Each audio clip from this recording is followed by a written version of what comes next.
Do you really believe that garbage? It's not about believing, it's a matter of fact. So you believe...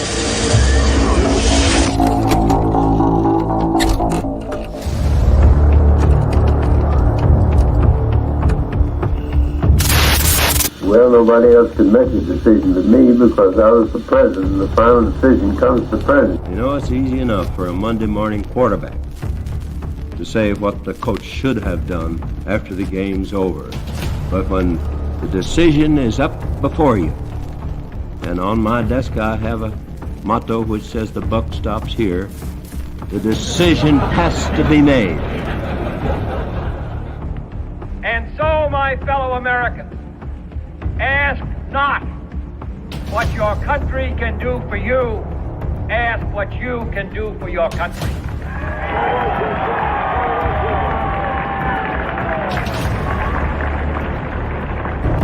And I want to say this to the television audience. I made my mistakes, but in all of my years of public life, I have never profited from public service. I've earned every cent. And in all of my years of public life, I have never obstructed justice. And I think, too, that I could say that in my years of public life, that I welcome this kind of examination because people have got to know whether or not their president's a crook. Well, I'm not a crook. I've earned everything I've got. President? Yep. Mr. President, I want to raise an issue that I think you've been lurking out there for 2 or 3 weeks and cast it specifically in national security terms. You already are the oldest president in history, and some of your staff say you retired after your most recent encounter with Mr. Mondale. I recall yet that President Kennedy had to go for days on end with very little sleep during the Cuba Missile Crisis. Is there any doubt in your mind that you would be able to function in such circumstances? Not at all, Mr. Truitt, and I want you to know that also I will not make age an issue of this campaign. I am not going to exploit for political purposes my opponent's youth and inexperience.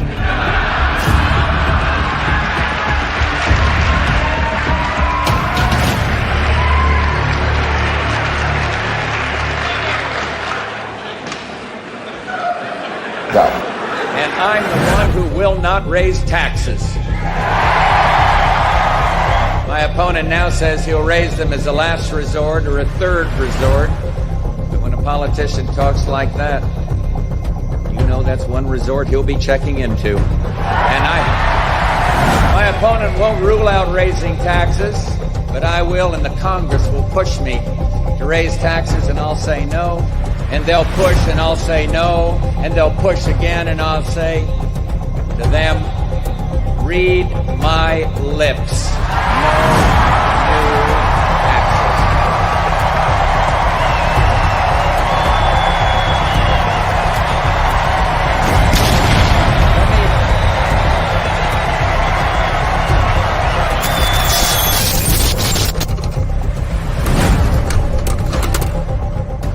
Oh, shit.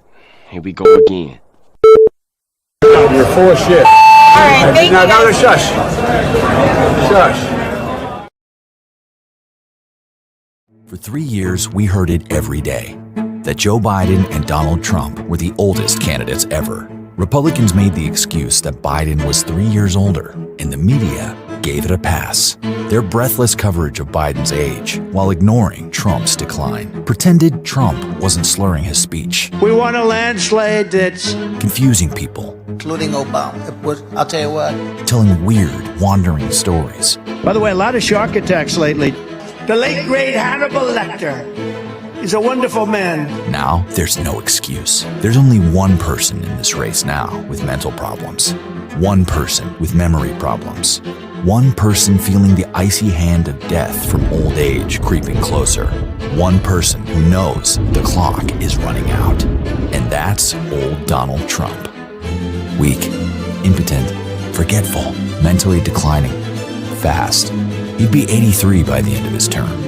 If he's senile now, he'll be dangerous by then.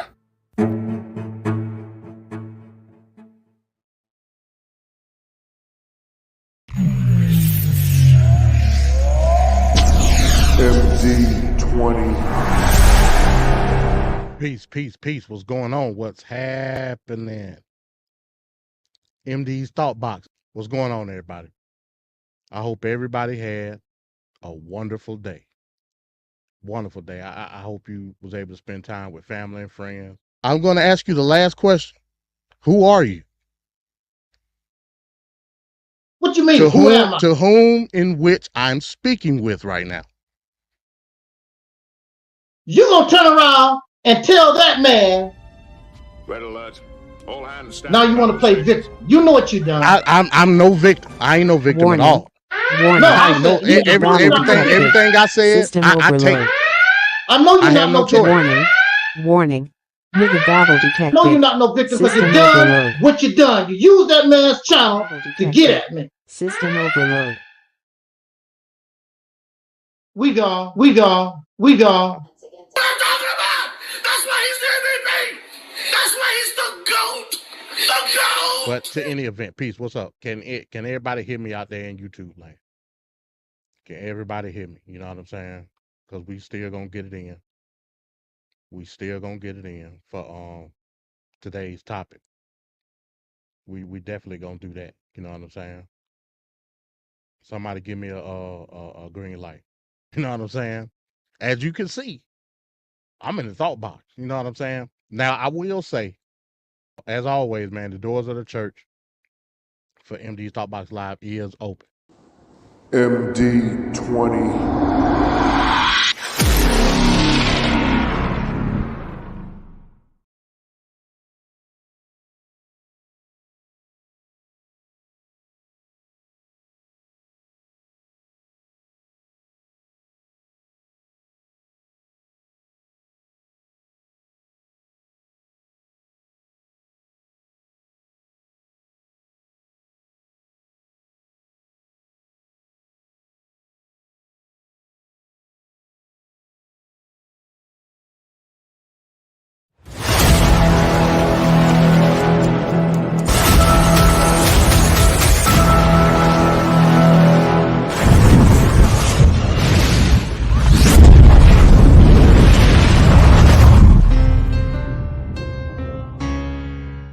In any country, prison is where society sends its failures.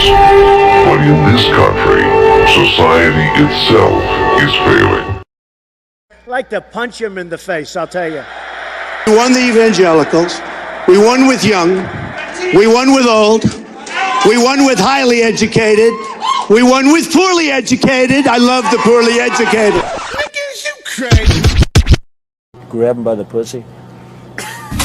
I did not have sexual relations with that woman. Shut your mouth, because you don't know what you're talking about. Yes, I did. Hold it, tough guy. I'm not afraid of physical. Hold it. Don't sit there and tell me I'm not. There's an old saying in Tennessee, I know it's in Texas, probably in Tennessee, that says, fool me once, shame on you. You fool me, we can't get fooled again. They're bringing drugs, they're bringing crime, they're rapists, and some, I assume, are good people. Stand back and stand by. Last thing was Olivia Gondak. It says that I want to eat her pussy. Olivia Gondak. I've never said that in my life tour. I would never do that. I'm happily married. I've got more than enough to eat at home. Thank you very much. You got to come see us when you come to New York, VP Biden. I will. It's a long way until November. We got more questions. You got more questions, but I tell you, if you have a problem figuring out whether you're for me or Trump, then you ain't black. Okay. I could stand in the middle of Fifth Avenue and shoot somebody, and I wouldn't lose any voters, okay? It's like incredible. I went to an Ivy League school. I'm very highly educated. I know words. I have the best words. We now have a gun on every table. We're ready to start shooting. By the way, maybe you could inject some bleach in your arm, and that would take care of it. This is the same man. Sarcastically. That was... Even though they're trying to impeach the son of a bitch. Can you believe that? You believe that?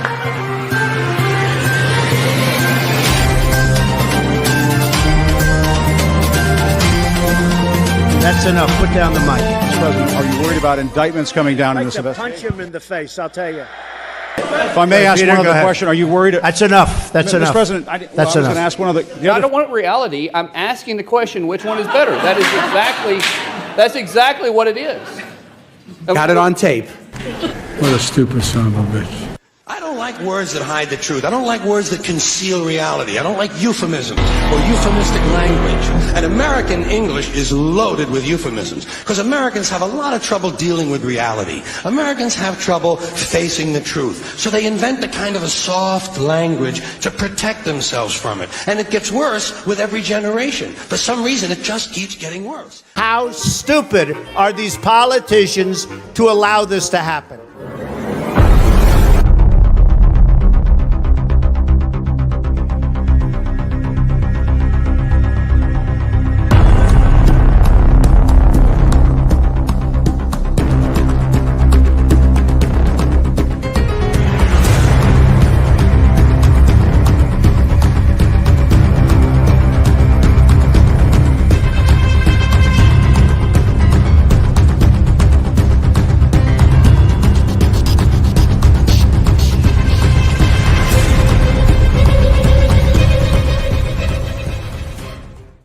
If you want to run your mouth, we can be two consenting adults. We can finish it here. Okay, that's fine. Perfect. You want to do it now? I'd love to do it right now. Well, stand your butt up then. You stand your butt up. Oh, hold on. Big guy. Oh, stop it. Is that your solution, every Poland? No, sit down. Sorry, Eric. Sit down. Okay, you.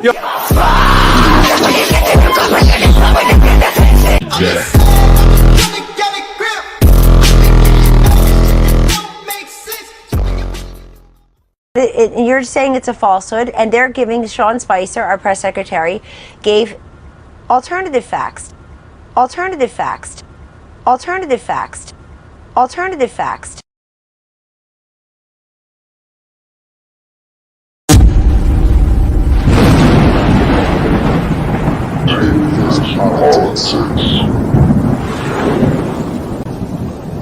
Saudi Arabia and Russia will repeat your.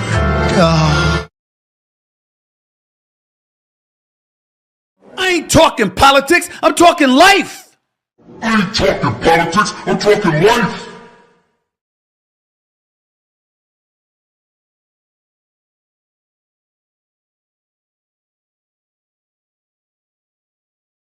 America in 1968, a turbulent time. Riots and social unrest in some of our big cities. Massive protests against U.S. involvement in the war in Southeast Asia.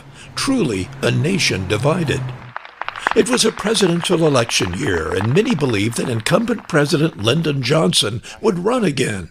Some observers say this visit marks the beginning of the 1968 presidential campaign. But on March 31st, 1968, just a few months before the Democratic convention, Johnson dropped out of the race. I shall not seek, and I will not accept the nomination of my party for another term as your president. Johnson likely knew he would be defeated in the November election. Anti-war candidate Eugene McCarthy, a Democrat, had won the New Hampshire primary, and Robert F. Kennedy Sr. was gaining ground in his bid for the Democratic nomination. He's saying now in his own inimitable way, vote Democratic. But Johnson endorsed his vice president, Hubert Humphrey. I choose not simply to run for president. I seek to lead a great nation. So this is the message that I shall take to the people, and I ask you to stand with me. And to all of my fellow Democrats now who have labored hard and openly this week at the difficult and sometimes frustrating work of democracy, I pledge myself to that task of leading the Democratic Party to victory in November.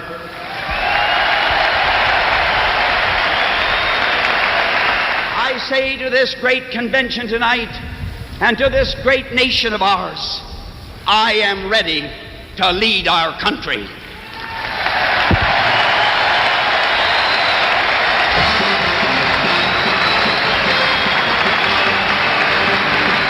Hubert Humphrey, who went on to win a contentious nomination, then faced Republican Richard Nixon.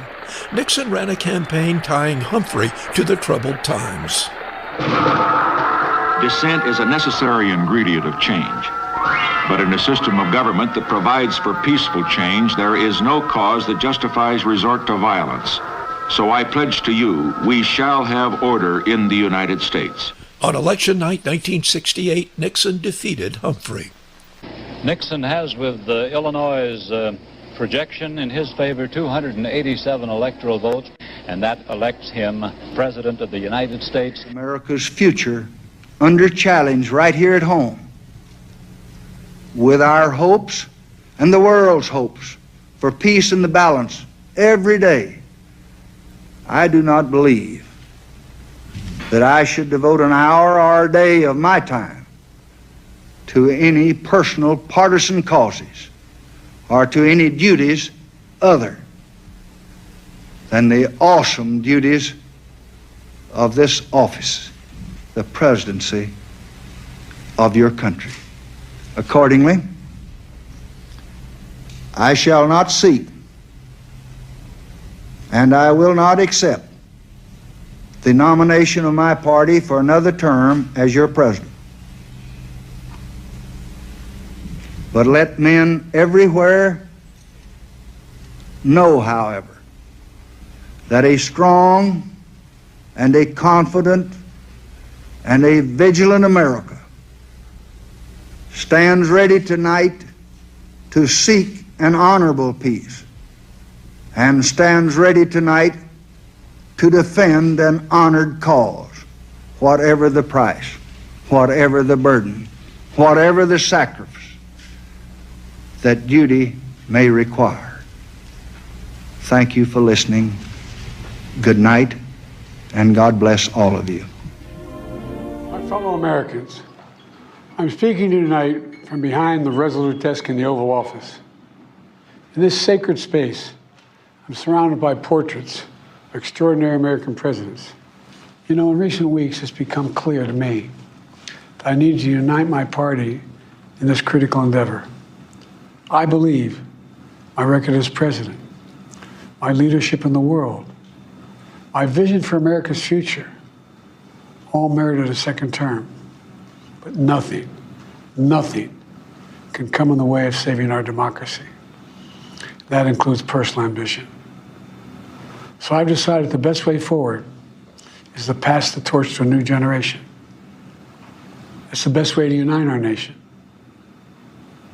You know, there is a time and a place for long years of experience in public life. There's also a time and a place for new voices, fresh voices, yes, younger voices. And that time and place is now. The hour was 9 p.m., March 31st, 1968, the last time Americans looked to their televisions to learn the president would not seek re-election. Then, as now, the times were turbulent, marked by war and riven with political unrest. President Johnson, a lion of the Senate, a former vice president, facing questions from the nation and within his own heart about his health and ability to lead, opted to step aside. By the time Democrats descended on a hotly contested convention in the turbulent summer of 1968 in Chicago, Martin Luther King Jr. was dead. Robert F. Kennedy dead as well. Chaos was all around. Now, once more, a president has looked out upon his nation and told his fellow Americans the hour had come. Yes, the times are different, but the stakes are no less high. And over the next 100-plus days, our nation will grapple with uncertainty anew and determine the course of history we share.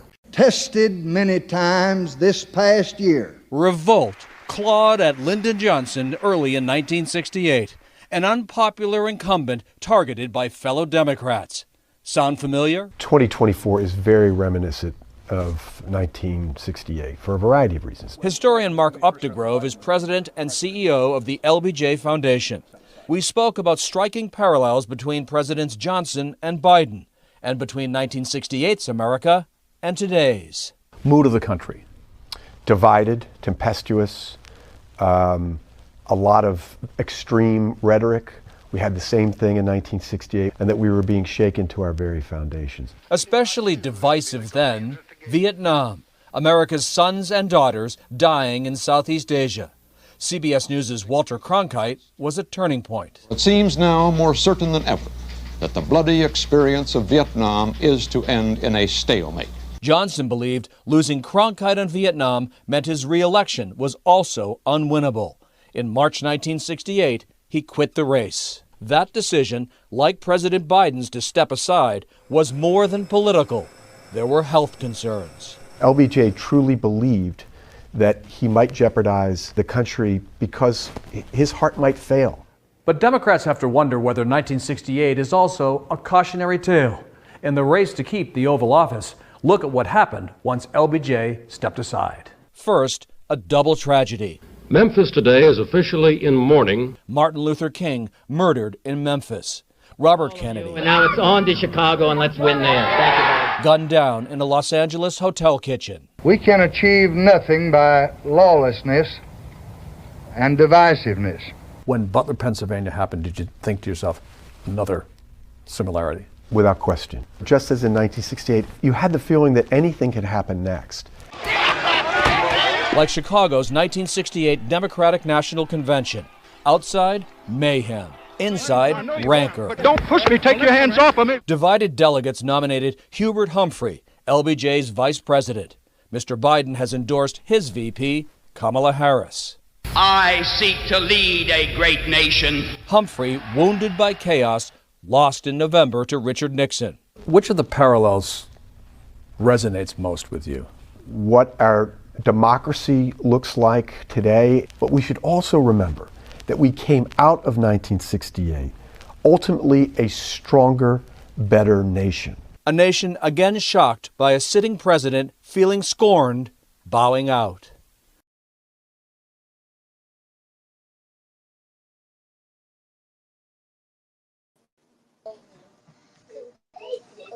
All right, there we go. This is Tuesday, August 13th, and we're back for another edition of Tape Fist Politics, TFP Tuesday. I'm back after a week of battling COVID, back on my feet again, trying to survive in these streets. What we got here is the world's most dangerous political panel, and I'm joined with MD20. What's going on, MD? Peace. What's going on? What's happening? All right. Also on the panel, of course, we got Ricardo. Ricardo, what's going on? I'm good, but you lead me into this hole, so I got to sing this whole thing. I'm back on my feet again. On my feet again. I'm sorry. What's his name? That guy with the big old hair in the back of the day. Is it Bolton? Not Bolton, is it? Michael Bolton? Something like that? I can't remember. Yep, probably. Huh? Probably. Yeah. But glad to see you back, Van Cat. Glad to see you defeat that disgusting ass pandemic related what you call it? Killer. So it's good to see you up here doing your thing, man. Glad to see you back. All right, thank you, Ricardo. And of course, we got the ODB of the crew. We got Mr. Mike is right. What's going on, Mike? First of all, I do enjoy being called ODB. That's my favorite member of Wu-Tang. Thank you. Secondly, I tried to find the Morse code for others, but I couldn't, so I just picked that. And I didn't know my twin could sing. Go ahead, twin. I hear you. I got you on backup next time. Well, it's great to have you back on the panel. Oh, and I'm happy that my backstage maestro is back to full health. Welcome back, kind sir. We are thankful that you are back up and running. You were missed. There is nobody that chuckles at my foolishness like you. Oh, we appreciate it. Thank you so much, sir. So this week, we're going into 1968, the comparison of 1968 to today, 2024. As we saw in the video package just now, there were plenty of similarities. I mean, in 1968, of course, Bobby Kennedy was shot. Well, not shot. He was killed, really, assassinated. We had Donald Trump this year. He was attempted assassination, but did not follow through. The whole war protests, where we had Vietnam versus what's going on in Gaza. You have a Democratic president who used to also be a vice president in both cases, LBJ and Biden stepping down. So it's very eerily similar. I'll go to Mike first. Mike, what do you think about? What do you think about the parallels of 2024 versus 1968? First off, I am totally unprepared. I did not know I'd be going first. Usually, our fearless leader likes to let everybody else eat all the meat off the bone. Pause before he comes to me. But I'll say this: number one, I don't think it's as similar because I think this one was fake as hell. Facts. As hell. Elaborate, sir. Elaborate, sir. I still refuse to believe that there are people in the world whose job it is to protect people, and they wouldn't think to, I don't know, put a guy on the only high place in the 100-something yards. Like, I'm flabbergasted. It would be my 10-year-old daughter would go, shouldn't someone be over there, Daddy? I'd be like, yes, you would think. You would think. Don't get it. I think the camera people were also ready and placed to take pictures that made him look so red-sided. Oh, make sure the red tie flaps in the wind as he pulls up the imaginary flag like he's in Iwo Jima. And I'm sorry. I know we're not supposed to be going back. I apologize. But I think we're disrespecting actual good presidents by comparing this guy or anything that has occurred to him with them. He disgusts me. I still think he's going to win, but there is never in my life has Mike wanted to be wrong than this. Oh my gosh. So you still feel he's going to win even with all the occurrences that have happened since Biden stepping down?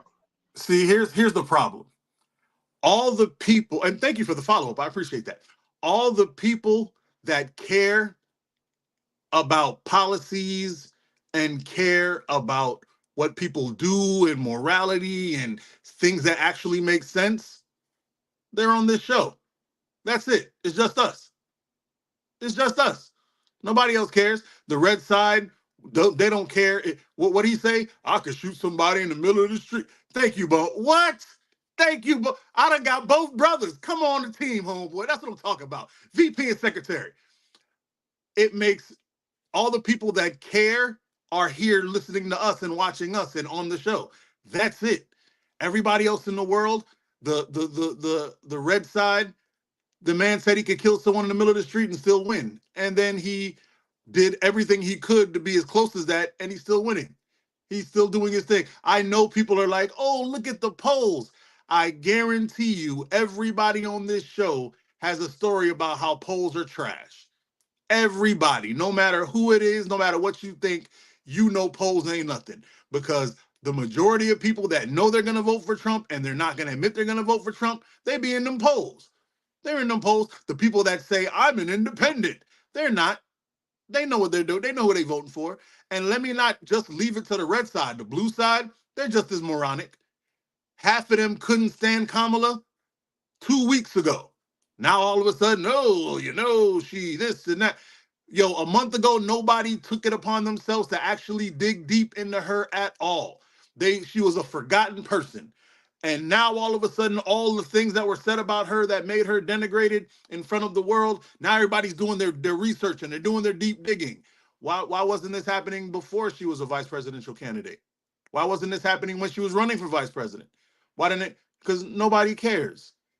Everybody puts on the front that they give a damn, because that's what they think they're supposed to do, but they don't. Everyone has made their mind up, MD included. Everybody knows who they're voting for, me included. Everybody knows who they'll never vote for, Ricardo included. And even though people care in their hearts and they think the right thing to do is to put your best foot forward, they know what they're going to do when they get in that ballot box. And that is Maestro extraordinaire. He knows too. I mean, I agree with a lot of what you're saying to an extent, and I'm glad you're saying what you're saying because those words need to be said. I don't fully agree with the sentiments too much because I was looking at a report the other day, and it helped me to understand better what was going on this whole time. You know, Joe Biden had been, obviously he's been having issues from before 2020. And behind the scenes, they saw all the horror and they covered it up. That's what they did. Why the hell they did it, I don't know. I think I disagree with it. However, the part of the plan was to keep Kamala Harris not overshining Joe Biden. That's why she was put to the backside of things. That's why she wasn't seen as much. And that started to click with me. I started understanding, okay, because the moment around just before Biden stepped down, she went out and did some like speeches and rallies and whatnot. And immediately she was, boom, on her game, sounding energetic, sounding right, saying the right things and having a nice flow there. And I'm like, well, if this lady was able to do this all the time, why was she not here? But they didn't want her to upstage or make Biden look worse than what he was. So that made me get some pause. Let me ask you a question, big dog. Yeah. Let's say you're training me to be the new behind the scenes producer extraordinaire, right? Yeah. Okay. And you want everyone that watches all our shows that are really, really confident and trusting in your skills to believe in me when you're gone, right? Right. Do you think it would make more sense to hide me in the background or for you personally to sing my praises so when you're gone, I don't look like some Johnny come lately replacement? Well, the problem with that, Mike, is if I have you on leash, you'll probably make me look silly as hell. And now I'm still running to try to become president here or try to do whatever I'm doing. But you've I'm already still done in it, that sir. element. Huh? You've already done it. You're already the producer extraordinaire. There's no Yeah, way, but there's nothing I can do. And if you're the one who does it, how do you look silly? If you're going, hey, I want everyone to know this production was by Mike by himself. I taught him everything he knows, and he is out here killing it. To let him know, Mike. And I'm like, yeah, man, Van Cat taught me how to do this on InShot, and I was doing this and doing that. Van Cat, you the man. Thank you so much. How does that make you look foolish? because it would have only worked if Biden would have done what he originally said he was going to do, which was the one term and then bow out. He wasn't doing that. He was going for another term, and he was in the midst of an election that, he was starting to lose there. So it would be bad for your second in command to look really good and really competent, and you're here bumbling and fumbling, and what the hell is going on? I'll let you have that, but I believe that anybody who has strong people behind them do nothing but look smart for having smart people behind them. But I don't want to take too much of your time. Go right ahead, sir. I agree with that. But we're all not the same. Some people have their own selfish desires. Some people have their own egos. I think that the people around you, if they do good, you are good. But other people don't look at it like that. They look at it in very egotistical ways, and that's something you can't account for. That's just humans being trash bag humans of the week. Hey, and tell the truth. You agree with me. You agree with everything I said. You didn't really say anything you disagree with. I know where you're coming from, sir. I totally get it. I totally get it. So let's go to Ricardo. Ricardo, what do you think about the parallels of 1968 to 2024? Yeah, I mean, it's eerily similar, but like my twin has said just now, the only difference is for me, and I'm usually not one to like be like, oh well, I feel like there's something up. It was just very common sense. Like this was very staged with this whole thing leading up to the Republican convention. It just seemed very forced and staged. And again, my favorite words to use is conveniently timed. Like how odd it was that all of a sudden, lo and behold, that Sunday he got shot.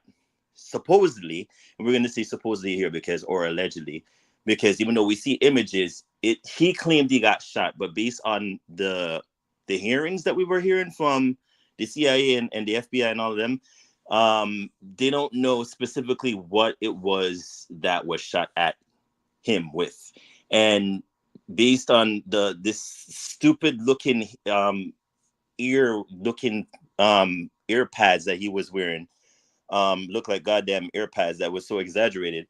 It's basically, if you look at his ears now, it's pretty much healed because it's cartilage, right? So your ears is pretty much, if most of you don't know, based on what I remember from science class, it's kind of like shark's skin. Like if you break a shark's skin, it's cartilage. It's kind of similar to our ears.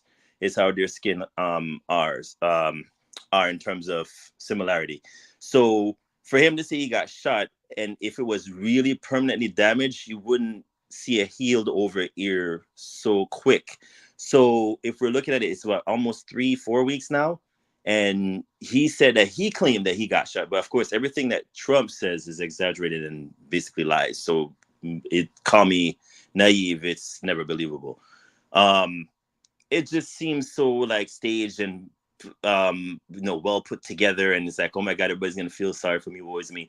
But what was so ironically funny about all of this is that in that whole span of time, and like MD, the political prophet, and one of the probably the most observant people in politics that I know of, mentioned was that if this was a case where Joe might have pulled off one of the greatest upsets of all time, because not too long after that whole thing with them in the convention, Joe says, oh, I'm gonna step down. And it's like, oh snap, wait, what? So they just scrambled and they couldn't figure out what to do next, because they were using Joe as a punch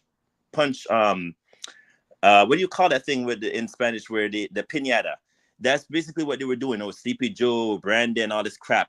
And so when Joe says, I'm just going to gracefully step aside, they didn't have a clue what to do. I'm like, how do you not have a plan B? Because you pretty much were seeing how old and senile he was, but he stepped aside. And here comes Kamala to the forefront. And now it's like they're pivoting, there's this and all of that. I will say one thing though, twin, even though you don't think that she could pull it off, I'm gonna tell you how she'll pull it off. And if I'm using my probabilities from 2008, I'm gonna say how. It's the fact that he keeps using divisive language when it comes to people who are in her stage, like in I'm trying to word this properly. If you're biracial, you can't use that as a pivot. Like in terms of questioning someone's race and gender and ethnicity, it's a very slippery slope. And even if people are not saying it out loud, the biracial crowd is one of the crowds you don't want to alienate in this country when it comes to voting. So what he's basically going to do is push them straight towards her anyways. Even if they didn't like her, if they didn't want to vote for her, they're going to go towards her direction, because again, they're going to look at it like, okay, well, I'm mixed, I'm biracial, I'm such and such, I'm in this category. I could be half Indian, I could be half black, I could be this. Who's to say when I'm trying to do whatnot, it's going to be in this, it's almost similar. Now, that's the same issue that, and again, most people don't even mention this, was what Obama went through in 2008, where people were like, and I was one of those people, very skeptical. I didn't really like Obama in the beginning stages. But as politics progressed, you kind of get a feel of, all right, well, this is all a momentum here. We're probably never going to see this again. And they end up voting. It's almost really similar to Obama. The only difference is the Democrats out loud didn't really want Kamala as much as I hate to say it too, they didn't really want her. I don't know what it is, if there's something there where they didn't see it possible. I mean, again, she's VP. She could have been president at any given moment, considering Joe could have done surgery or whatnot. But to contrast from the old 60s to now, it's really similar, but not quite, because again, like my twin said, it's just too conveniently time and stage. But I just find it ironically funny that he got upstage anyways, because Joe was like, screwing him a step down. And once he stepped down, here comes ushering in a new era of Kamala and the Kamalats. And we'll see how well they do. I mean, between now and November, anything can happen. I mean, the debates is going to decide and make the decision for us in terms of how people are going to vote. But based on the ramblings and the senileness of what I see from Trump, I mean, it's going to take a lot for him to win, but that's me. Hey, twin, you remember when they came? It was Nikki Haley they were saying was Native American, right? They said that I didn't even know until MD brought it to my attention, but this whole time she's actually Indian, like full. Her parents are from India, but she just decides she's all white, so she never claimed it. She never made. But Trump made fun of her, right? He did. He said that she's like he couldn't come out and say it, full fledged, because it's like one of those things. But I think he did. Didn't he call her Pocahontas? No, that was what's it? No, he called her by her real name, which is Nimrata. There you go. Okay. We call Warren. Warren was Pocahontas because she claims she's associated with Pocahontas on her father removed side, some crap. That's what you remember the outrage? No, you don't. Because they don't care. I remember the outrage. No, you don't. It never happened. Yes, I do. The outrage was two people in the media who were like, I can't believe he did this. And everybody else was like, nah, whatever. But I'll shut up. All right. So before we get to MD, real quick. So on today's docket, we're going to cover Trump Twitter failure. We're going to look at some polling. We're going to do an update on one of Mike's stories that he suggested we covered a few weeks back. Update on Christopher Dunn being freed out of prison after about 30 some odd years. So we got a lot to run down today too. So MD, what are your thoughts here on 1968, 2024? All right, so well, let's get in the time machine. Let's get in the phone booth. We're gonna take a trip back in time. So Can it be a DeLorean? Nah, this Bill and Ted. All right. So again, it's eerie, like you said, Venkat, of what's going on right now. Just not from the correlation of the presidential election, but the actors involved in it. So of course, everybody knows LBJ. He dropped out of the race because of what was going on in Vietnam. He knew that the tensions were so high from a democratic civil standpoint that it was no way that he was going to be able to win. He knew it. That was the problem in and of itself. He basically threw Hubert Humphrey to the hyenas. Now, from the standpoint of like the electorate, they went with RFK, obviously. RFK gets assassinated. If we look at the comparisons from then to now, the climate is still volatile, but of course we don't have any assassinations that are taking place here. But the climate is there. Well, I mean, even with that, I wouldn't necessarily consider the Trump attempted assassination I guess you would say a factor within the political climate right now, as opposed to what it was back then, based on the fact that you had a whole group of people that were pushing civil rights legislation that was basically going to steer how the society moved. You don't need Trump for that. And I'm going to tell you exactly why. The correlation is not with the civil unrest between the Republicans. The correlation is between the people that are behind the scenes actually moving the puppet, which is Trump. Same with 1968.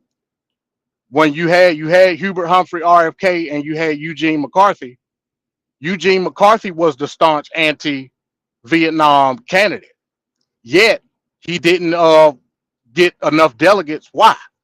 Because what was called the New Left back then. Now this goes to the lefty loonies. This is the comparison. The lefty loonies back then were so out of touch politically that they let that happen. I'm talking about the SDS, the Students for a Democratic Society. I'm talking about the NFA, the National Feminist Association. Hell, the Black Panthers, the White Panthers. These people weren't politically astute enough to understand what it was. That's why Nixon got elected. Nixon was not a smart person. He was a dumbass. Who was pushing Nixon? People like Barry Goldwater. Barry Goldwater solidified the framework, which is now modern conservatism today. Nixon, law and order, blah, blah, blah, all that. That wasn't, Nixon didn't know nothing about that. It was Barry Goldwater. It was Jerry Falwell later on with the what is it called, moral majority. Then it was Lee Atwater that solidified the Southern strategy with the Nixon campaign. This is the stuff that ultimately happened because of the complicity of what was called the New Left at that particular time. They failed. They failed in understanding what the factors were in changing this civil society post Civil Rights Act 1964. They failed. That's why you got the change of what we now call conservatism. What else happened back then? Going back to Barry Goldwater again. Barry Goldwater saw, if I could see it in a football term, he saw the hole and ran through it. He saw with the tensions that the Democrats and the electorate had, he was able to confide in Nixon that, hey, we got this based on the volatile nature of what the Democrats are here and now. So he used the Southern strategy to implement populism, i.e. Donald Trump. Now, here's one thing, that's another comparison. Third party candidate. We got RFK Jr. right now. A lot of people don't talk about it. In 1968, we had another third party candidate that got over 13% of the vote. Who was that? George Wallace, former governor of Alabama. He ran as an independent. Everybody know it. Segregation today, segregation tomorrow, segregation forever. He got 13% of the vote. That like that ain't nothing to sniff at. You know what I'm saying? So again, with all that, it culminated into this new rise of conservatism that we see today, based on law and order, like Nixon said, based on the moral majority, like Jerry Falwell said, and based off populism, like George Wallace said. You see all that nicely wrapped in a gift box today in 2024 in the Republican Party. And that's just what it is. That's the eerie part about it. And you know, I will say this last thing. I have optimism based on the fact that I don't see the complicity in which the New Left had back then that allowed all that stuff to happen. With Kamala Harris, there's been a resurgence of enthusiasm as it pertains to political action. I think that's the difference between 1968 and 2024. I don't think that the new batch of liberals today they won't let that happen, because first of all, they're politically astute enough to understand the implications of it, and they're not basing their ideologies on some type of Marxist socialist type ideology. The left today is more centered than ever before. So to me, that's a good thing because it allows bipartisanship. So that's my optimism, but the comparison is eerie, just like you said, Venkat. So MD, a lot of times when we talk about 1968 and 2024, they often go to the LBJ and Biden comparison. Hardly ever do you hear about the Trump and Nixon comparison. Yeah, they were both dumb as hell. Yeah, exactly. Two very dangerous presidents, two presidents that really brought a lot of shame to the presidency and the country. The only thing I'll say is Nixon is probably is the better candidate. At least Nixon did a few little things here and there, but oh man, like that. That's something that needs to be Barry looked at. Barry Goldwater was pulling the strings still, yet and still. You could say, yeah, Nixon was probably the smarter of the two, but that ain't saying much. Nixon didn't have no policy at all. Hey, Nixon was getting ran by the new wave conservatives. That's just a fact. Just like today, Trump don't have no policy. Trump is being ran by Kevin Roberts, Stephen Miller, and the Heritage Foundation. Point blank, period. New wave of conservatism. Yeah, isn't that how they all are? Because wasn't it? It used to be the Koch brothers that ran them. Then it was that what's that vice president for W? That was the demon. Oh, you're talking about Cheney. Yeah, they're all ran by some evil. The man that shot his friend in the face and then had his friend apologize for being shot in the face. Bro. Every time I see him, I'm telling you, he is a demon. When he was doing, it was him and the guy that was running with the dorky candidate when the other VP, and he said something to him. Look it up if y'all don't believe me. It was a vice presidential debate, and he said, "Oh, it's nice to I heard your daughter, who's a lesbian, came out and she's thinking about getting married or something like that. I hope she's having a good day." And he gave him a look. I saw fire in his eyes, bro.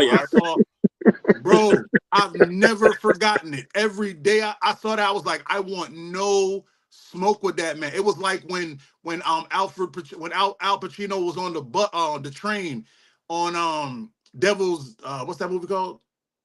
Devil's Advocate? Was it Devil's something like that? Devil's Advocate. Devil's Advocate? I think so. Yeah, with Pacino and Keanu Reeves. Yeah, and he looked at that dude and said, "Your wife's at home with Julio." Da-da-da-da. I saw the same devil in Cheney's eyes, and I've wanted no smoke with him ever since. And they're all behind the scenes, evil, demonic people that are, and I gotta stop saying demon, but I'm saying they're all behind the scenes. Oh, they're demon. Come on, bro. They just pushing. Today it's just the Heritage Foundation today. It's just all they do is move on. Roe moved out the way and let these new people come through. That's all it is. Well, I agree with that, but what I'm saying is that this all started in 1968, basically. You know what I mean? It started to where it was political act. Now, you mentioned the Koch brothers. A lot of people don't know Koch brothers are ideologically libertarian. They put money on both sides for their own fulfillment. So I understand that, but from a governmental aspect, with think tanks like Heritage Foundation, with the senator and House caucuses of the 1970s and 80s, those are the people that was actually running stuff. You know what I'm saying? So I get you from that point, but from a governmental aspect, it was people like Barry Goldwater, Lee Atwater, and so on and so forth. And if you go back modern, since you said like Bush, people like Karl Rove, like these are the people that was instrumental behind the scenes. You know what I'm saying? I said roll first. Yeah. I'm agreeing with you. No, because you're smarter than me, and I'm trying to battle you. So I want people to know I said okay. You better stop with that crap, Mike. He's politically smarter than me. I can admit it. Mike is right. I ain't gonna lie to myself. Yeah, but that's all I got on that. Like I said, eerie. It's eerie. Even down to the third candidate. Exactly. Yeah, it's a very odd thing. It's going to be great to see, after we're done with this election cycle, where it goes from here. We have been pushing back. This show has been pushed back for at least a month. Every week something was happening, and this show just kept getting pushed back. But it's great that it's on this week, because next week is the actual Democratic convention for 2024. So it's right on time. So we've been trying to get this show going, and I guess this was the best time to do it. Now, it's speaking with politics and elections that are coming up. I know here in Florida, we have early voting and ballots. You can vote in the mail. I just voted in the mail on different things. But one of the things I'm looking at is the Senate.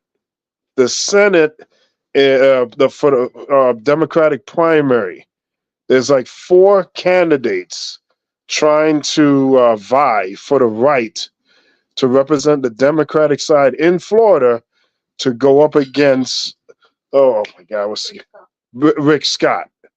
Rick Scott, the alien-looking Republican that claims Florida, the cheat from the hospitals he used to own, and cheated out the government out of millions and millions of dollars, but for some reason was able to serve some terms as governor, and now he's a sitting senator. I don't know how that happens.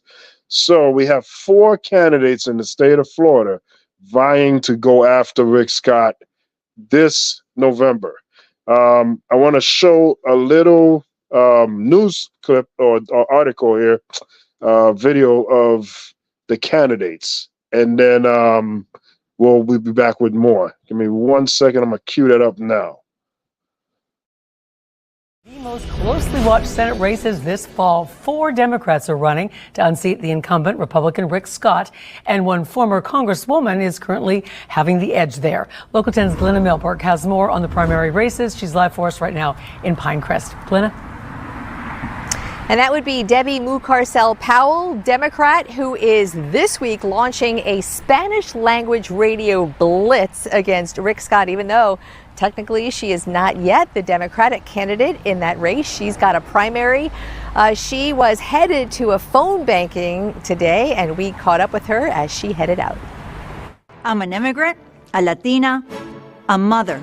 The Senate campaign launched a year ago Telegraph, the Hispanic voter focus. Let's have a debate in Spanish. Democrat Debbie Mucarsel Powell is launching a 6-figure radio ad buy this week, her most expensive so far, taking on incumbent Republican Senator Rick Scott in the conservative Hispanic community that has supported and endorsed him. I'm pretty well known in Florida. Senator for almost 6 years, Florida governor for 8 before that. Thank you. Scott has the money to make sure he continues to be well known. Mucarsel Powell acknowledges she has that work to do. You really haven't gotten that name recognition statewide yet. So I have to tell you that in many ways, the fact that people in Florida know Rick Scott has actually hurt Rick Scott because they know who he is. They're always taking away religious freedom and everything. Polls show the powerful Senate incumbent has little to be concerned about against his Republican primary opponents, John Columbus and Keith Gross. By funding and by polling, Mucarsel Powell currently leads 3 Democratic opponents. AFL-CIO endorsed Navy vet and IT exec Stanley Campbell, Army vet Rod Joseph, and former 90s state rep Brian Rush. I don't underestimate anything or anyone. DMP and Rick Scott could not be more different on pick a national issue.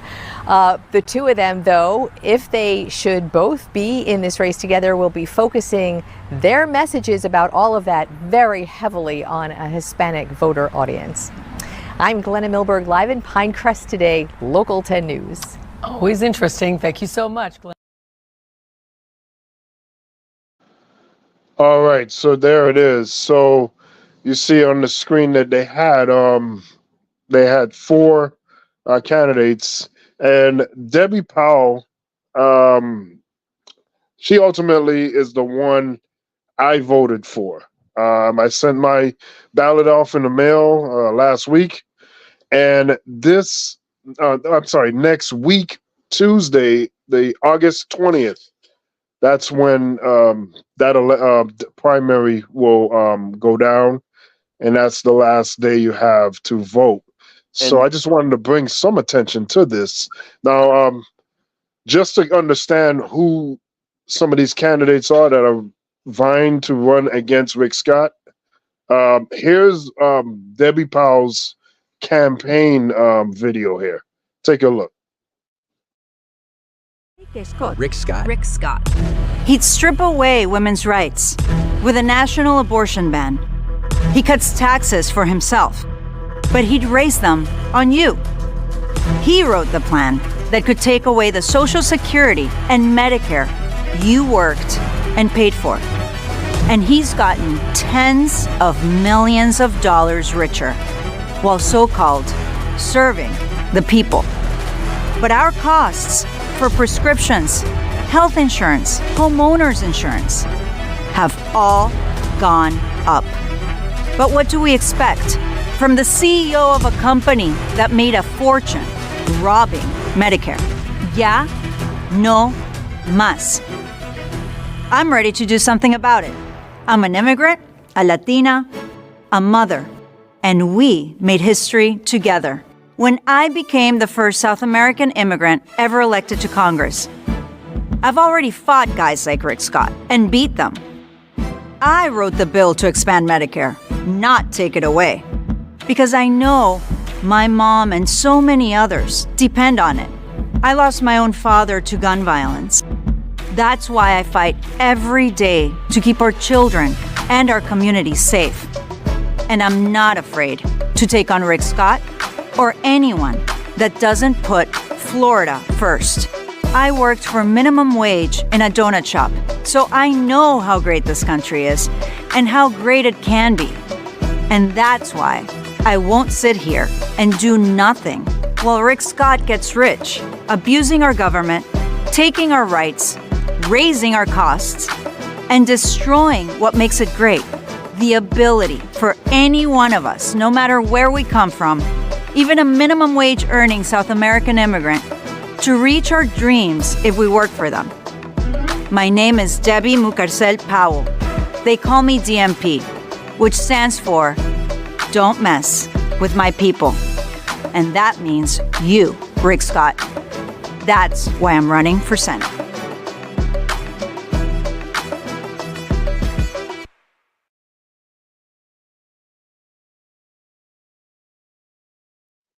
All right, so there's Debbie's campaign video there, and she's running for the Senate on the Democratic side. She's running up against other candidates. One of the other candidates that she's running up against, his name is, oh God, I just lost it. Stanley Campbell. Stanley Campbell is a black man that's running in this election. There's actually two black men running. Rod Joseph is another one, and then there's a white gentleman named Brian Campbell. I'm sorry, Brian Hush. So it's different now. Just to answer Ricardo's question, if I voted for Gregory Tony, that might be because you're in a different area district. He wasn't on my ballot. That wasn't on my ballot. I'm in West Palm Beach, so yeah, I don't recall having him on my ballot. But I want to say, Ricardo, did you already vote yet? And did you vote for the Senate, or are you going to vote for the Senate primary in Florida? Well, sir, they did not send me anything in my mail because, unfortunately, I put independent on my electoral ballot thingy. So, as a result, I don't get none of those stuff that they send to you guys, which are like in the Democratic and Republican framework. Which isn't that interesting? Because I thought they would send me stuff. I think my wife is the only one that I see with stuff on pertaining to voting. So I feel some type of way. But with that being stated, if I had the option to vote, there would be quite a few things that I'll be voting for, quite a few people. Again, I think it's either MD had mentioned this or somebody else on the panel.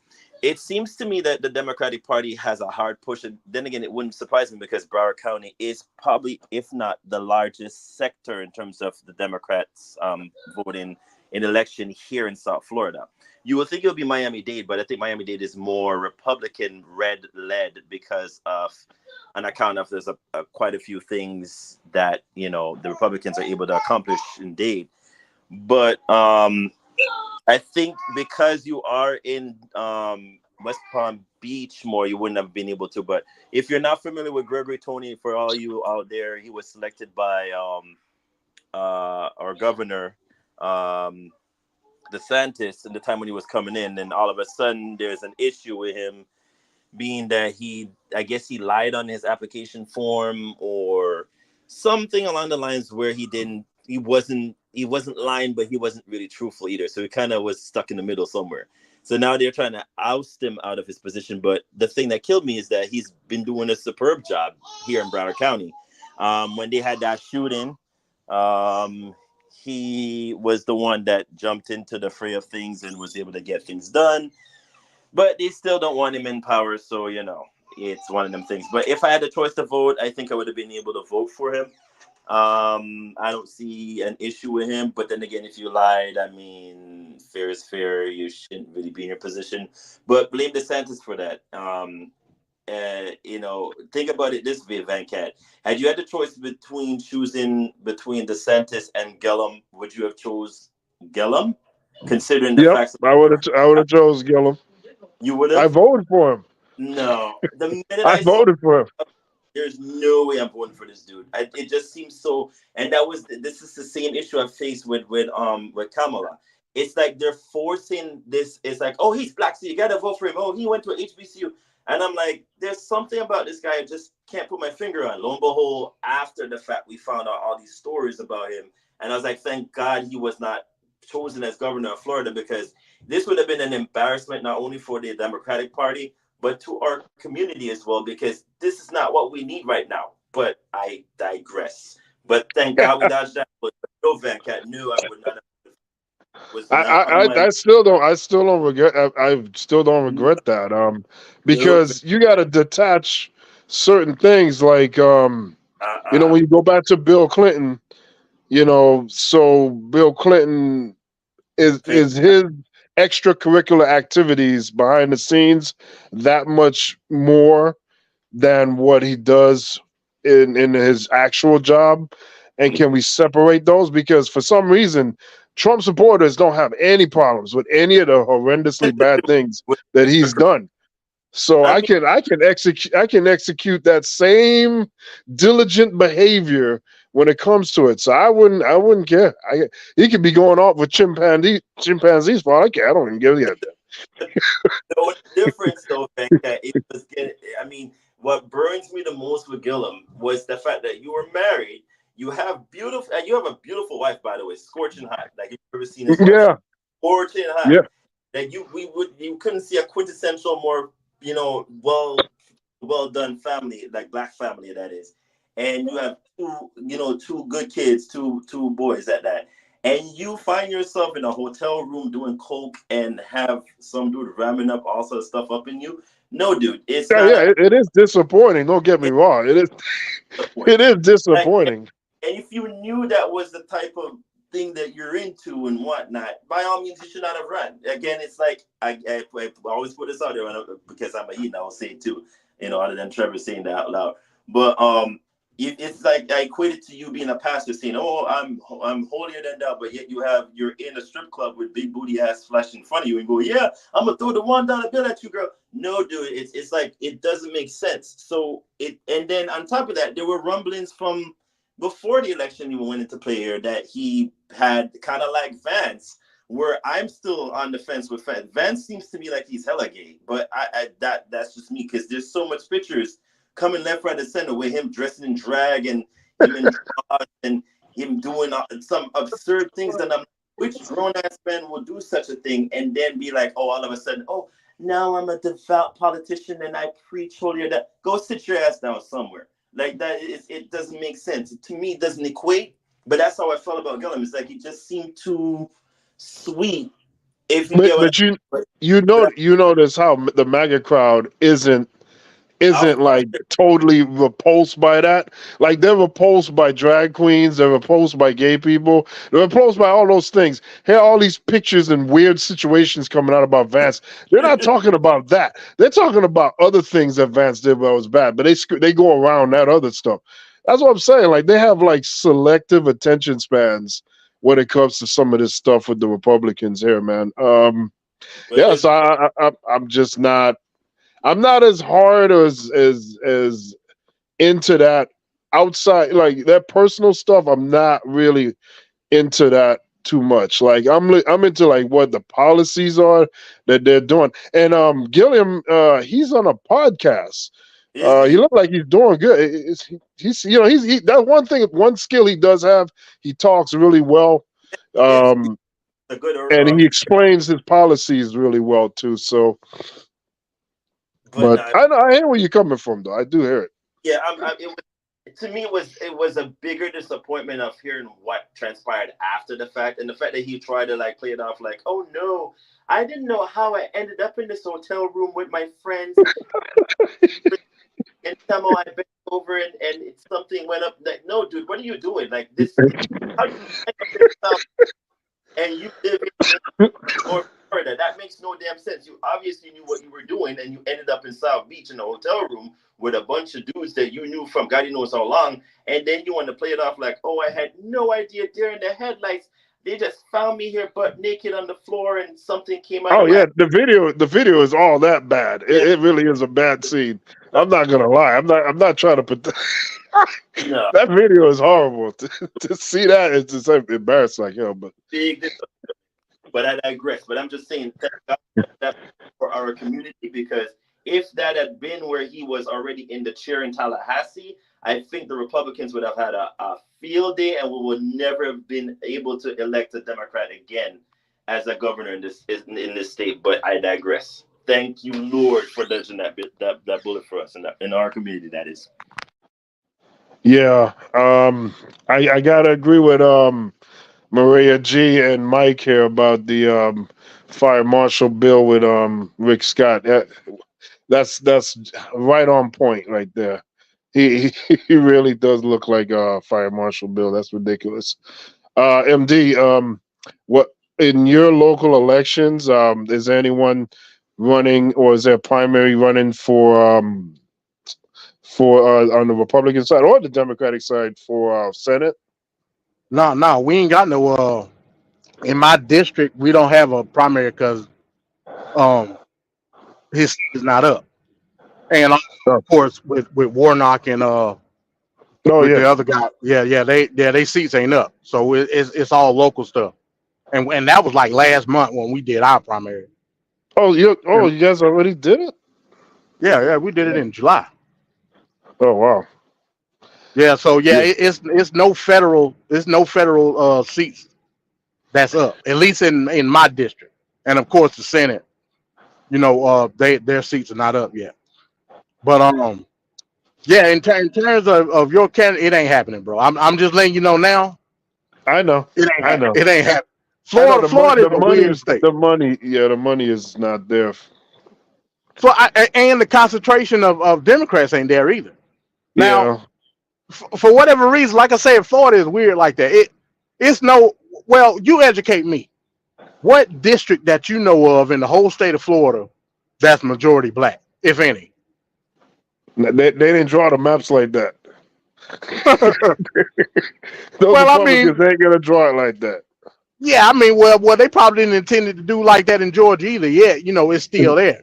I think, and not only just black people, just overall, urban centers are so diverse in Florida for whatever reason.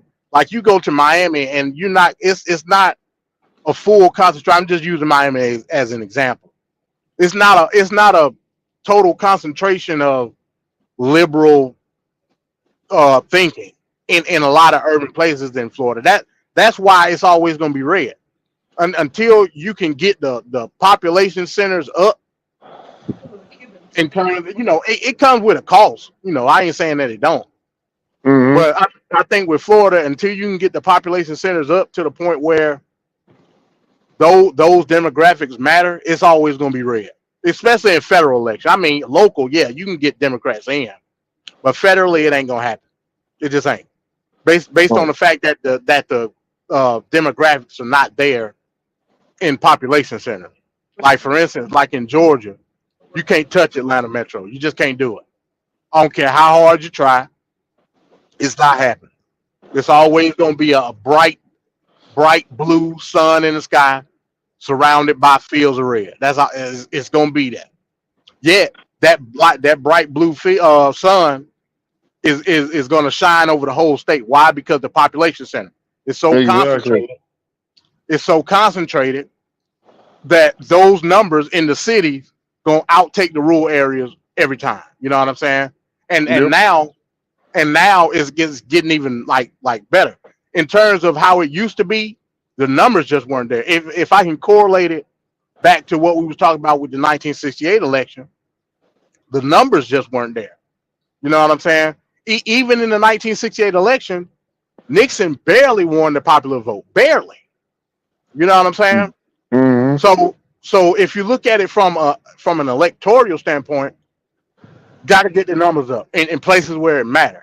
That's why I think Florida is always going to be red until they can get the population centers up and have a candidate that's going to talk across the aisle. You know what I'm saying?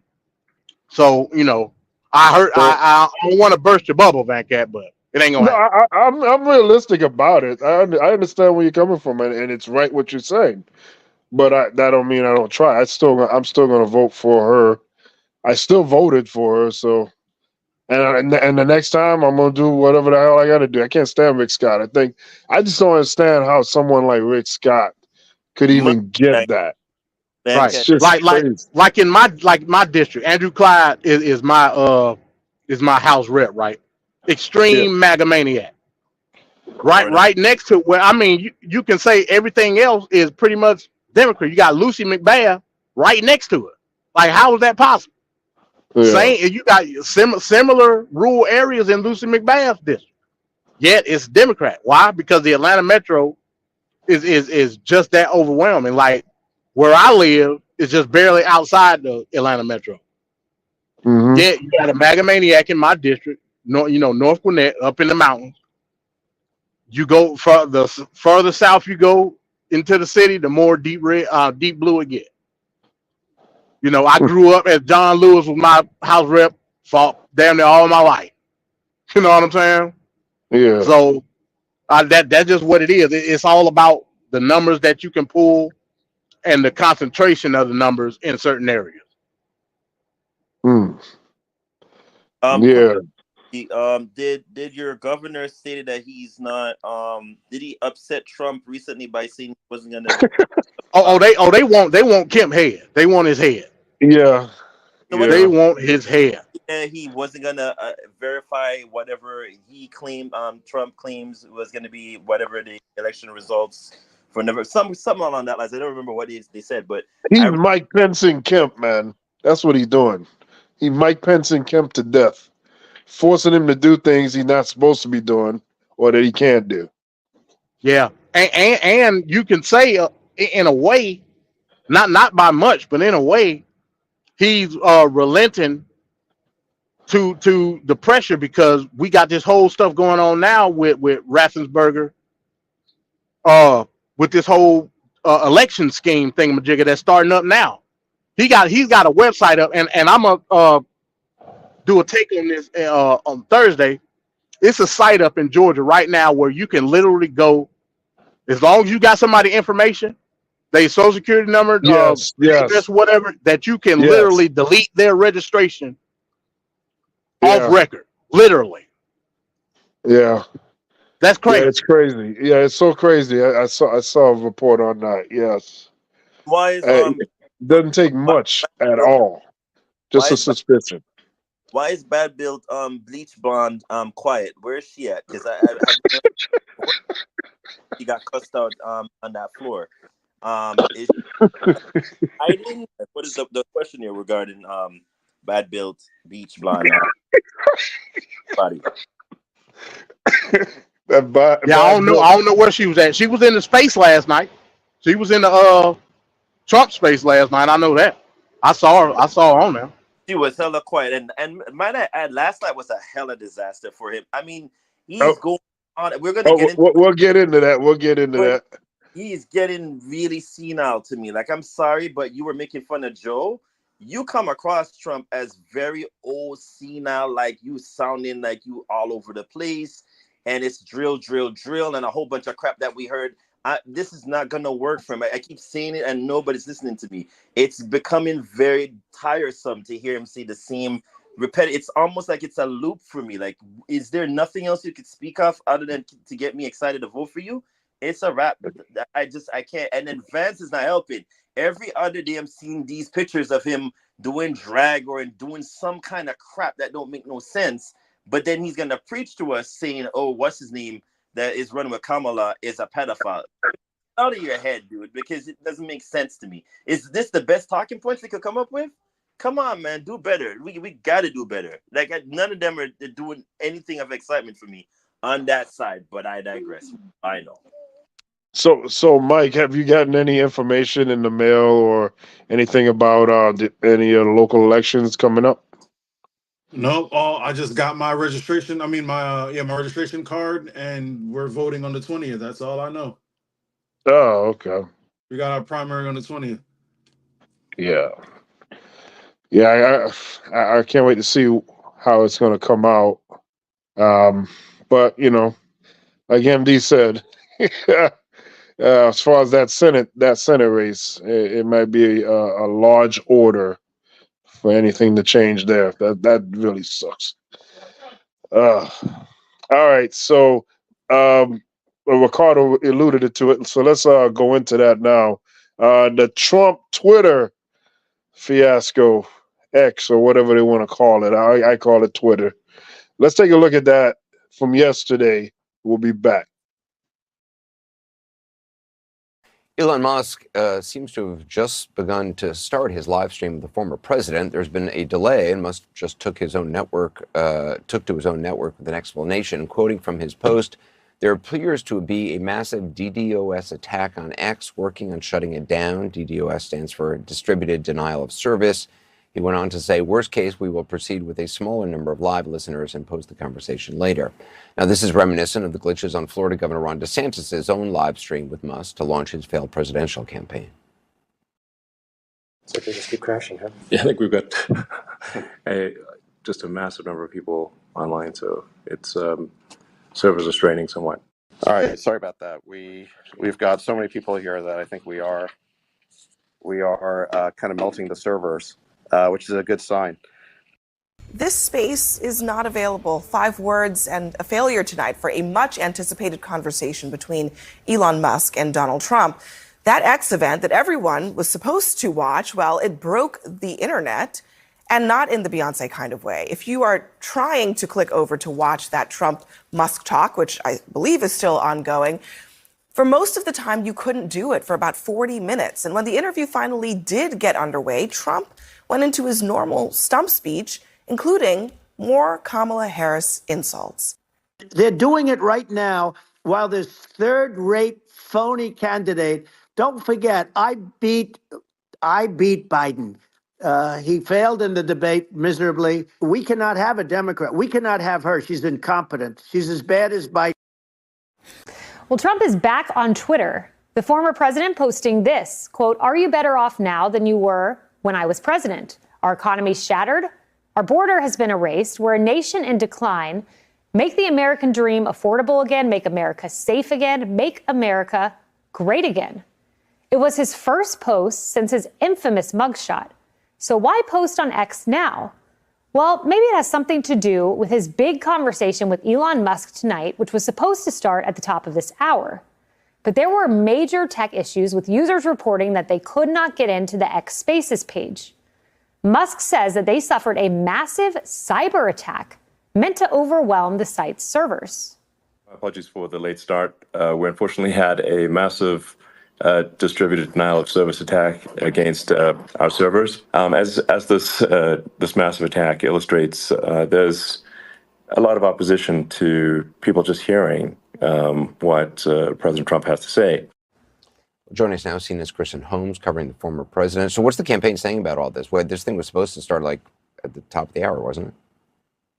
Yeah, I mean, so we're 40 minutes in here, and the campaign is saying that Trump broke the internet. I'm going to show you a tweet here. This is obvious spin from Donald Trump's team. We see a right-wing activist posting, "It's time to break the internet," and then you see Chris LaCivita saying Donald Trump did. I do want to point out, you noted what Elon Musk said there in the tweet, but then he went on to say that this was a giant server attack and that this shows how much opposition there is to even hearing Donald Trump speak. The reason why this is interesting is given the fact that Elon Musk is a supporter of Donald Trump's. He has endorsed him, and now he has given him this massive platform to speak, essentially saying that people are against even having Donald Trump out there speaking, feeding into yet another conspiracy theory, which was one of the things that we were watching closely to see how this played out when it came to Donald Trump sitting down with Elon Musk. Obviously, you have seen, the way we've all seen, Donald Trump really play into these various conservative, far right wing conspiracy theories of late, reposting pictures that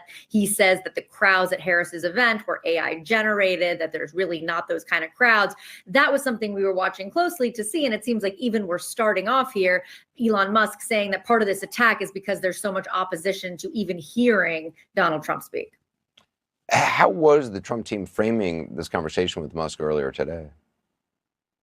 Well, one of the questions I asked Donald Trump at our press conference last week when we were down at Mar-a-Lago and he took questions was why he wasn't out on the campaign trail. And I posed that same question to his campaign senior advisors, and they said that they believed that this election was going to be decided by a small margin of voters. And of those voters, a lot of them were low propensity voters, meaning people who don't usually turn out, or first-time voters who weren't going to get their news the traditional way, meaning they weren't going to necessarily sit and engage with politics in terms of watching a rally in a swing state, but those same voters might tune into a podcast. They might tune into an MMA event, and they might tune into an interview with Elon Musk. So that's part of the strategy here. Obviously, it's untraditional. We'll see if it works as we get closer to November.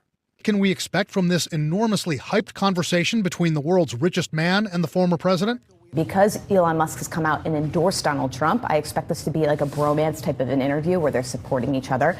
I think that Elon Musk will let Donald Trump speak all of the falsehoods and misinformation that he wants. Both men have heavily trafficked in misinformation and conspiracy theories in recent years. Trump just yesterday making the false claim on social media that there were fake crowd pictures of Kamala Harris's Michigan rally last week.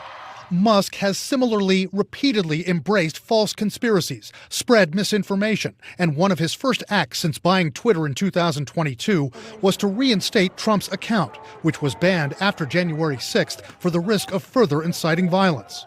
It was just a couple of years ago that Trump and Musk were on the outs, Musk tweeting, quote, "It's time for Trump to hang up his hat and sail into the sunset." Trump saying this about Musk. Elon is not going to buy Twitter.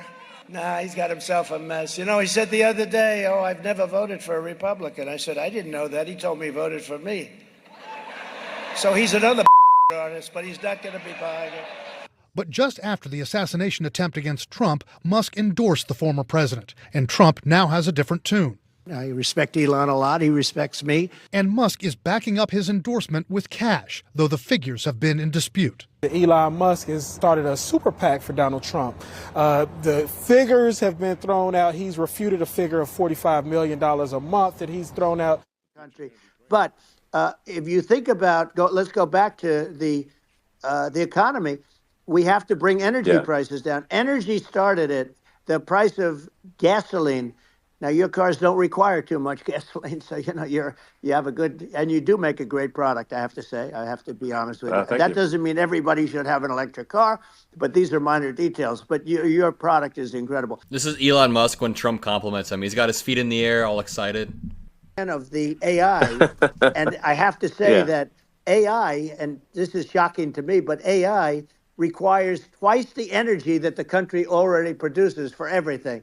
So we're going to have to build a lot of energy if our country will be competitive with China, because that's our primary competitor for this on the AI. You're going to need a lot of electricity. You're going to need tremendous electricity, like almost double what we produce now for the whole country, if you can believe it. And Bush, to a certain extent, in all fairness, forced Russia and China together. And if you're a history student, the first thing you learn is you cannot let Russia and China align. But then they also got, if you take a look, Iran, and they have North Korea. That's, they call it the axis of evil in the old days. This is literally a kindergarten level analysis. He's like, did you know that Russia and China can be allies and they're bad? And that North Korea can even join? Especially when you look at what's happened to our country. Our country is so bad right now. It's such a different place. We were respected. Think of it. 4 years ago, we were so respected to a point where when I said don't buy oil, they didn't buy oil, but they had no money, and Israel would have never been attacked. It is zero chance.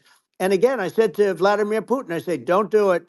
You can't do it, Vladimir. You do it, it's going to be a bad day. You cannot do it. And I told him things that what I do, and he said, no way. And I said, way. And it's the last time we ever had the conversation. He would never have done. I got along well with him. This is the commentary of a kindergartner. I said, don't do it. Don't do it. I said, I'll do bad things. He said, no way. No, you won't. Like, Jesus Christ. President Obama. And I said, no way. And he said, way. Way. That was the compelling interview with Elon Musk and Donald Trump. Mike, what do you think about the interview that blew up the internet? I think it was amazing because finally, there was an interview that all Americans could understand.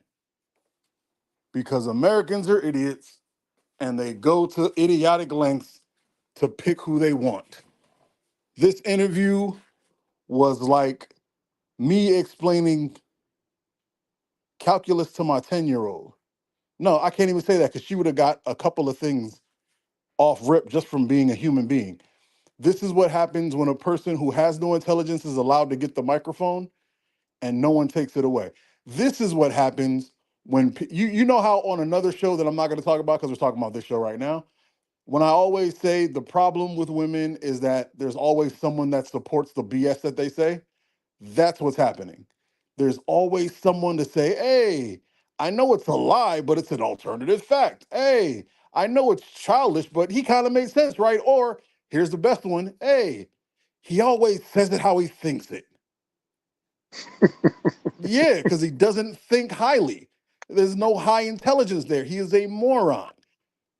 But like I said, he's still gonna win, and we've had a moron for president before.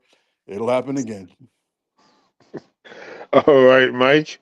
MD, what did you think about the Twitter shot heard around the world between Trump and Elon? I mean, yeah, man, it was it was interesting to say the least. The fact that he said that AI would consume more energy, like, where did that even come from? I need to know. What is the scientific study? Huh? It came from Elon Musk. That's where it came from.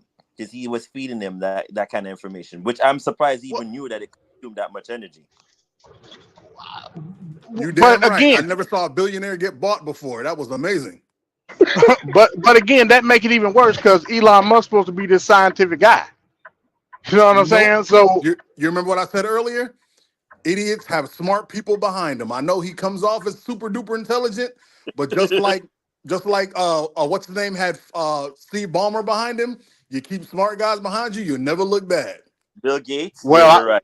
That's true. Well, I mean, it's different kind of smart. So I mean, there's that. You know what I'm saying? Yeah. The way Elon was speaking last night, he ain't come off as smart. Like Elon, you talking about somebody that's socially awkward.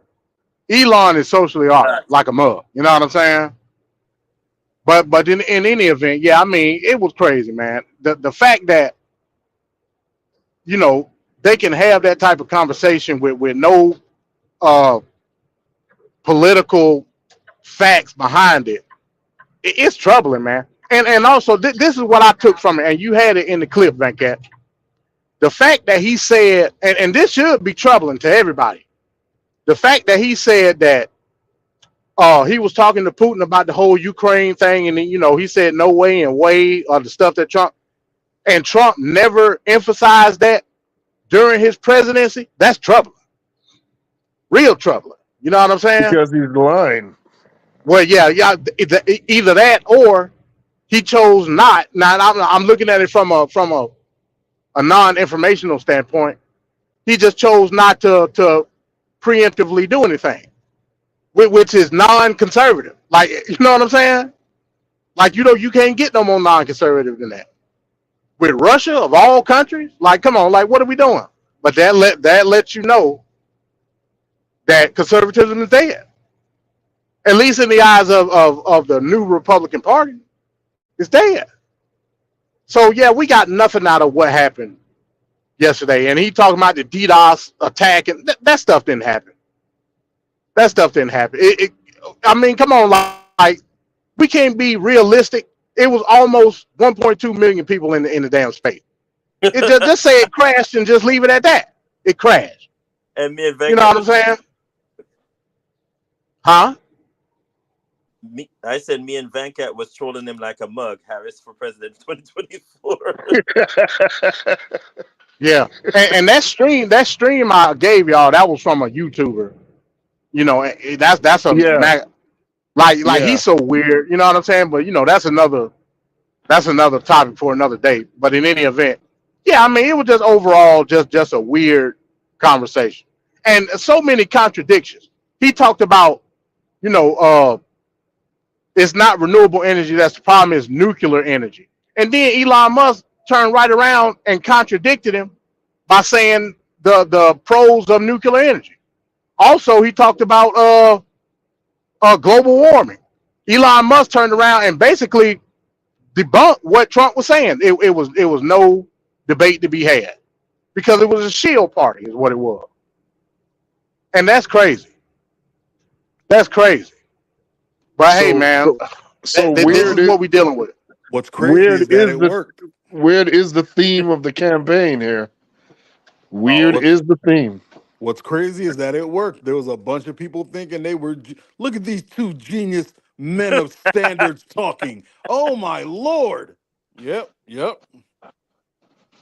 It's the, you know what it is, and it's so sad that most Americans are not that smart to me, and it's kind of troubling.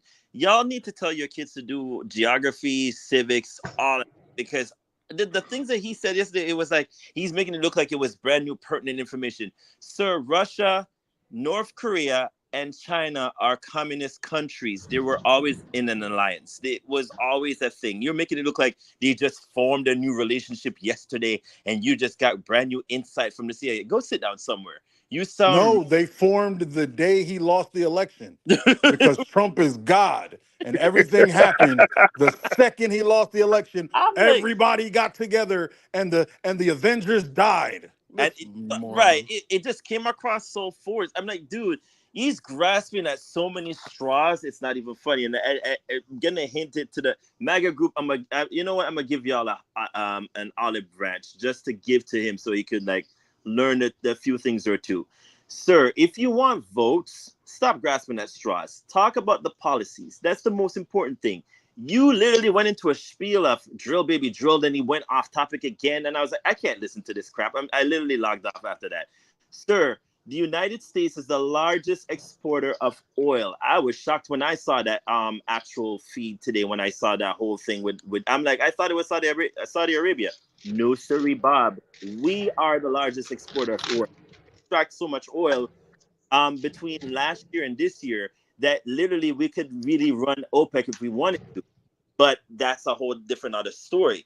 When he says he's drilling, where are you going to get the oil from? Because you can't go up to the Arctic Circle to grab any oil, although Russia is trying to do that right now. But it will be blocked because guess what? That space is all Canadian in terms of the Northwest Passage, which it's not international waters. I hate to break it to some people. It's actual Canadian jurisdiction. The only thing the U.S. have is the Bering Straits, which is right there. What you call it? What I think it's Beaufort Sea or whatever it is. That's the only jurisdiction y'all have. So where is he going to get the oil from? Keystone was blocked. So I'm trying to figure out in my head where you're going to drill from. The only basis that you'll have will be Alaska, which we've always been drilling from. That's the largest equity source that we have for oil, other than drilling where else, MD? I'm trying to think. It's not even like you could drill from the Pacific Islands, like the atolls that we have and whatnot in America. You can't drill from there. So Texas will always be there. California will always be there. Where are you trying to drill from? Like the same message that you're going for in terms of consuming. And that was the only thing that grabbed me again. I'm sorry to get off base because there's so much that he literally dived into that I was like, oh my God, I'm losing my mind.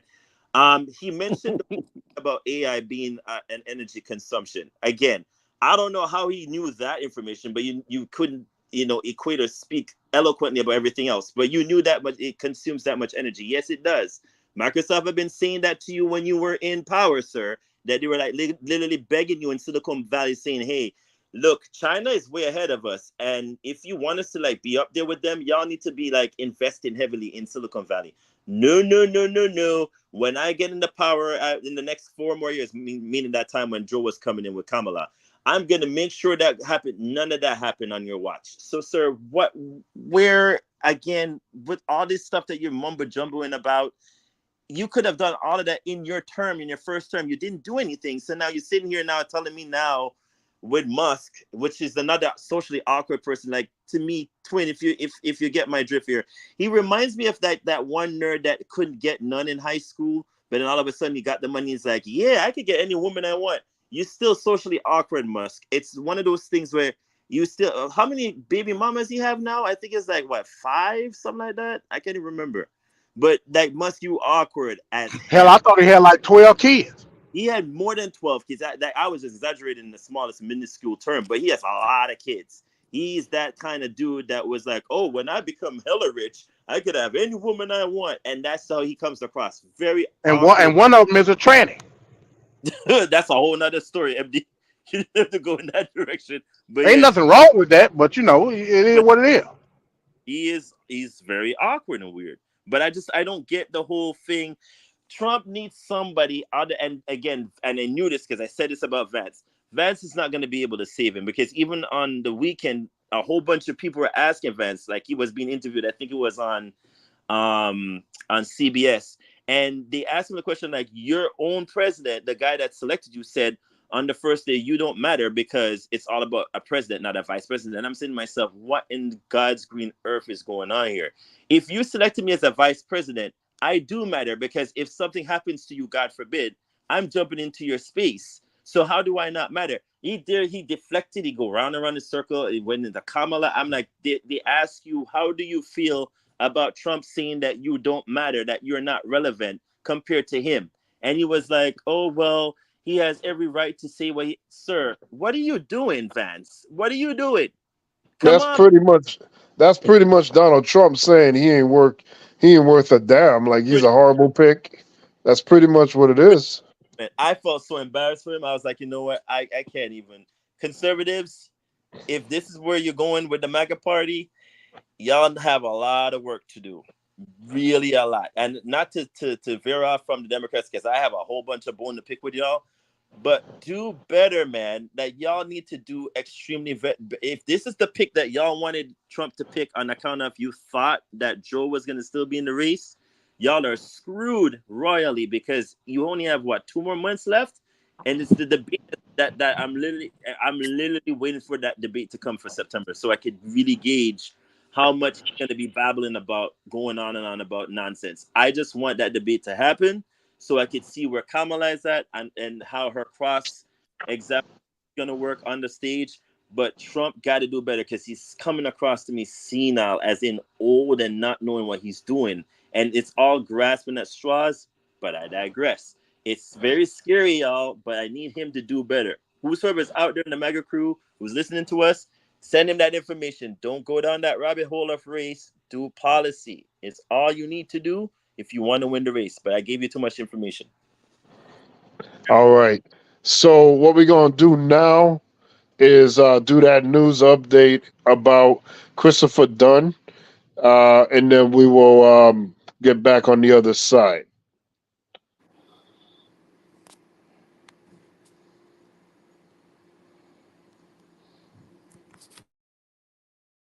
A Missouri man's fight for freedom has finally come to an end. You're looking at 52-year-old Christopher Dunn being released from custody late yesterday after spending 34 years behind bars. He was convicted for the murder of a teenage boy and is now free following a chaotic legal battle. Last week, a judge in St. Louis overturned his conviction, ordering Dunn's immediate release. But in a shocking move, Missouri's Attorney General filed a notice of appeal with the state Supreme Court and ordered Dunn to remain behind bars while the legal battle played out. Yesterday, the state Supreme Court ruled the circuit judge cannot unconditionally release Dunn while criminal charges were pending. But the state said it would not retry him, leading to his release. Aaron Moriarty has followed this case closely. Christopher Dunn emerged from a St. Louis courthouse Tuesday night, pausing with a smile to take in his first seconds of freedom. A moment more than 3 decades in the making for the 52-year-old who has spent more than half his life behind bars. It's easy to give up in prison when you lose hope. But when the system chooses to throw you away, you have to ask yourself if you're willing to just settle for it or you're going to fight for it. That fight for freedom, starting with a gunshot in the dark just after midnight on May 19, 1990, that killed 15-year-old Rico Rogers. The only testimony was from 2 children, then 12 and 14, who said they saw Dunn shoot Rogers. It put a then 18-year-old Dunn behind bars, where he would spend the next 34 years maintaining his innocence and waiting for his murder conviction to be overturned, after both witnesses later admitted they lied at trial as teens. It should have been this long, nor should it have taken this long for everyone to want to come forward now. Dunn was moments from freedom last week when a judge ordered his release, but he was sent back to his cell after the state attorney general's office launched a last-second appeal to keep him there. He spent another 6 days in prison as the Missouri Supreme Court took up the case. They ruled that in order for Dunn to be released, the city's circuit attorney's office would have to drop the charges and would not retry him. To get prepared to leave, only to be brought back into the prison, it was torture. Dunn spoke to us from inside that Missouri prison last fall. If you had not been arrested, Wow. where would you be today? Probably, if not a professor at St. Louis University, I would be somewhere teaching. I'd have graduated from college. I probably had about 2 or 3 children by now. But I'd have been a damn good dad. And while Dunn now says he won't get his past back, he is ready for the future. I got a life to live now, and it's time to move forward.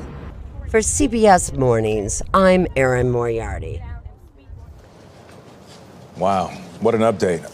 We will be sitting down with Dunn and his wife, Kira, for an interview. We will share more details on that when we have them. I think the point that he makes at the end, I know he's looking forward to his future, and that's wonderful. But for me, watching his story unfold, the fact that he lost out so much of his life. Yeah, and to maintain his innocence while clinging on to hope during what wasn't dark days, but dark decades in prison, and now being free, looking forward. All right, so there we go. Christopher Dunn freed after about 34 years in prison. That happened about 2 weeks ago. And Mike introduced the story as a topic for the show a couple weeks back. And here we have the update. So I'll go to Mike now. Mike, what do you think about Christopher Dunn's story here?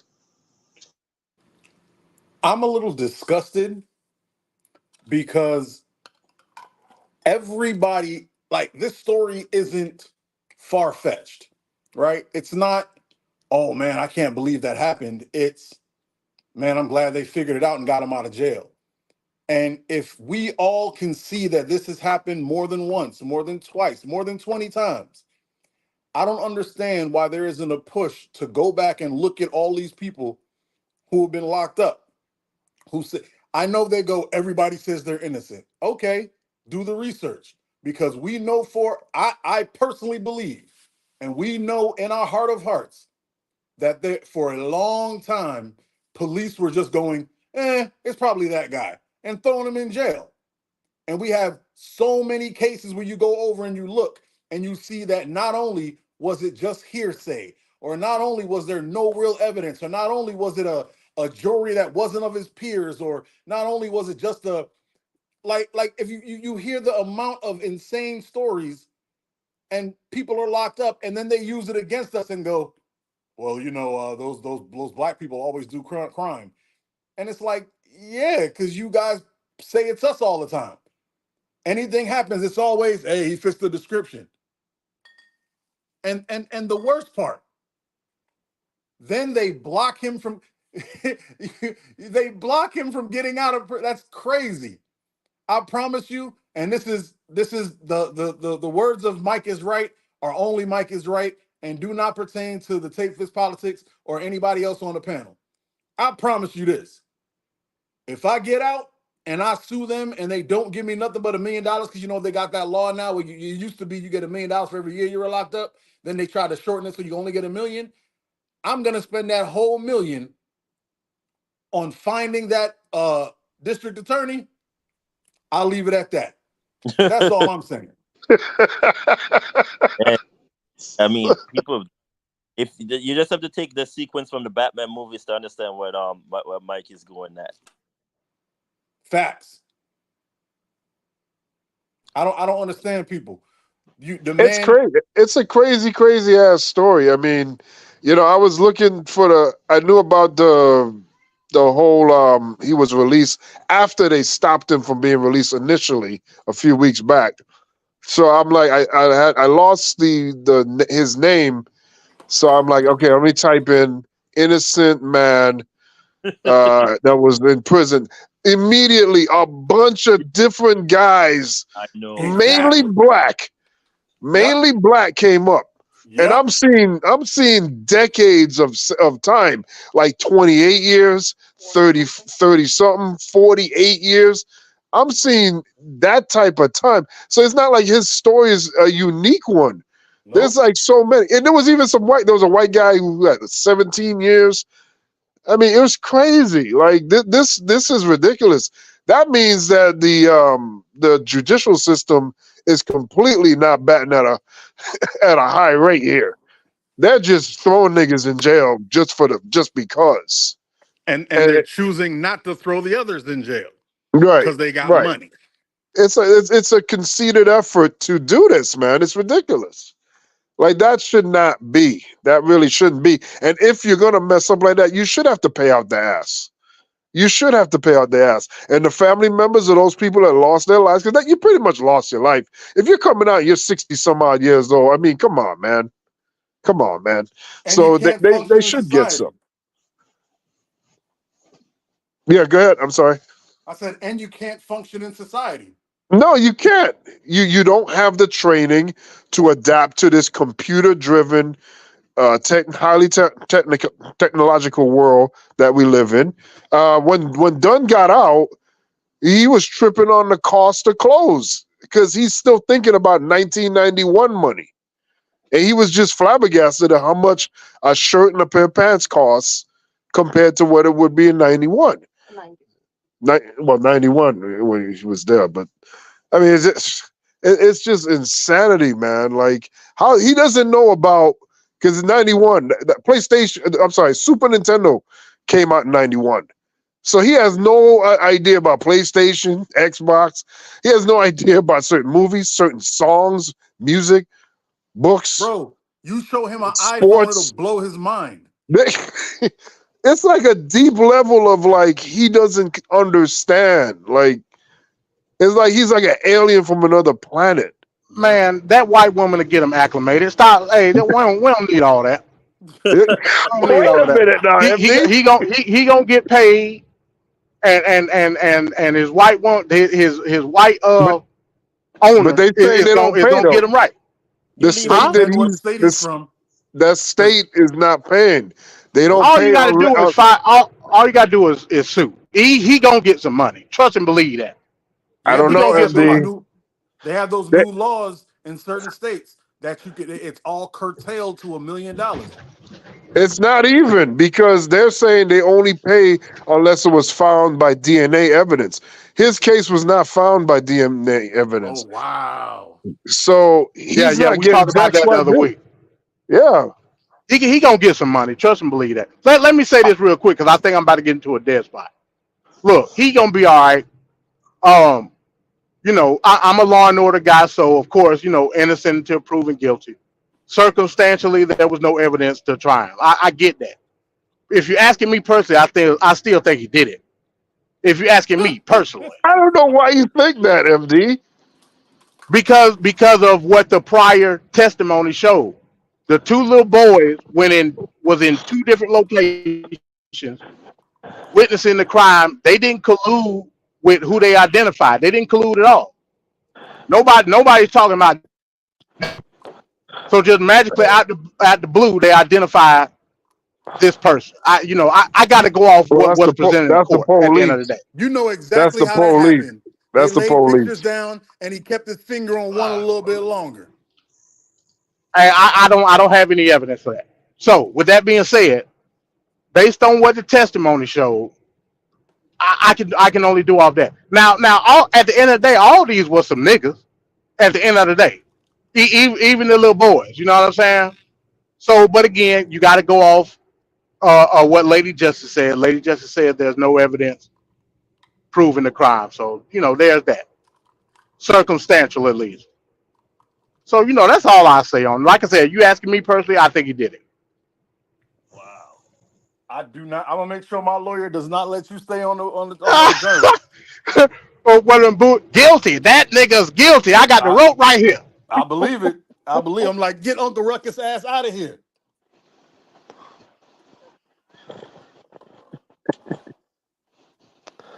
The jury will now go off and deliberate on. Guilty! That nigga is guilty! Sir, settle down. You have to go deliberate. I don't need to deliberate. Hang that nigga now. I got the rope right here.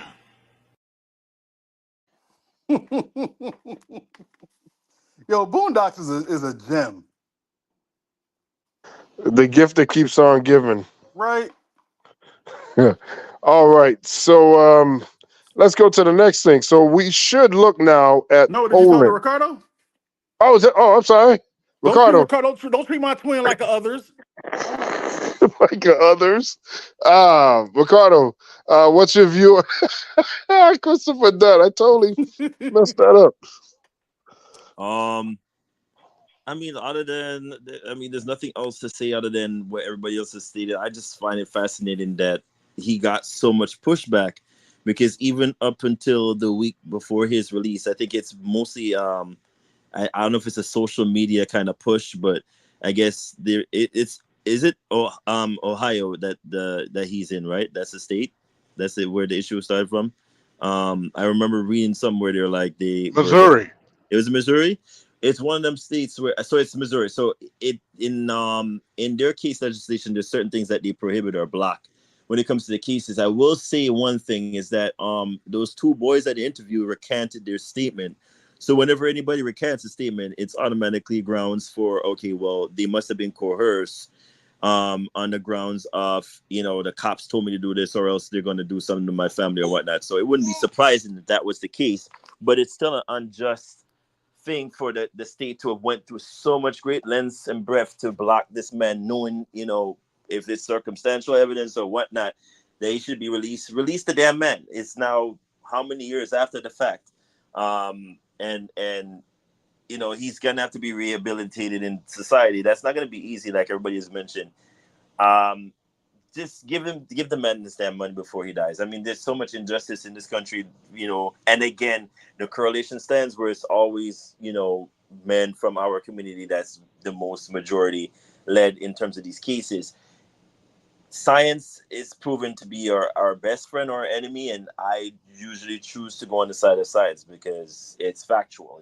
It's right in front of you, case-wise presentable, whether or not we like it or not when it comes to like the results. But science is our friend, and if most of these states invest more in terms of doing the innocent projects or whatnot, whether you are for it or against it, if it could help lead out some of these brothers out of incarceration, by all means, man, just get it rolling. But we live in this country of great injustice, so most of the time we it's one of them things where you just in solemn and solitude go only God, you could pray to God and hope for the best, and hopefully an innocent person doesn't die before their time, knowing they were unjustly done. But I digress. All right. Thanks for that, Ricardo. So I think right now is as good a time as any for us to go to the MAGA turns as the MAGA turns. So we're going to head on over, get that world spinning.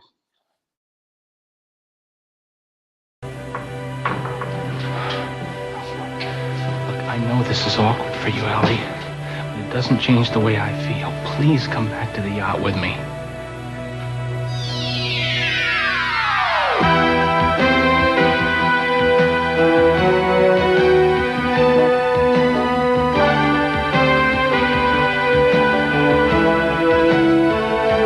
As the MAGA turn.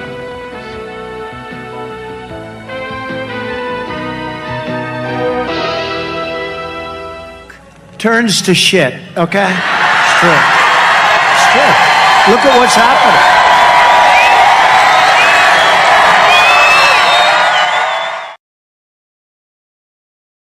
Donald Trump's polling numbers dropping significantly. People are concerned. And all of a sudden, Kyle Rittenhouse decides he's not supporting the guy. Here it is. Hi, I'm Kyle Rittenhouse, Outreach Director for Texas Gun Rights. A lot of people are upset that I said I'm going to be writing in Ron Paul for President of the United States. And that is true. I will be writing in Ron Paul. Unfortunately, Donald Trump had bad advisors making him bad on the Second Amendment, and that is my issue. If you cannot be completely uncompromisable on the Second Amendment, I will not vote for you, and I will write somebody else in. We need champions for the Second Amendment, or our rights will be eaten away and eroded each day.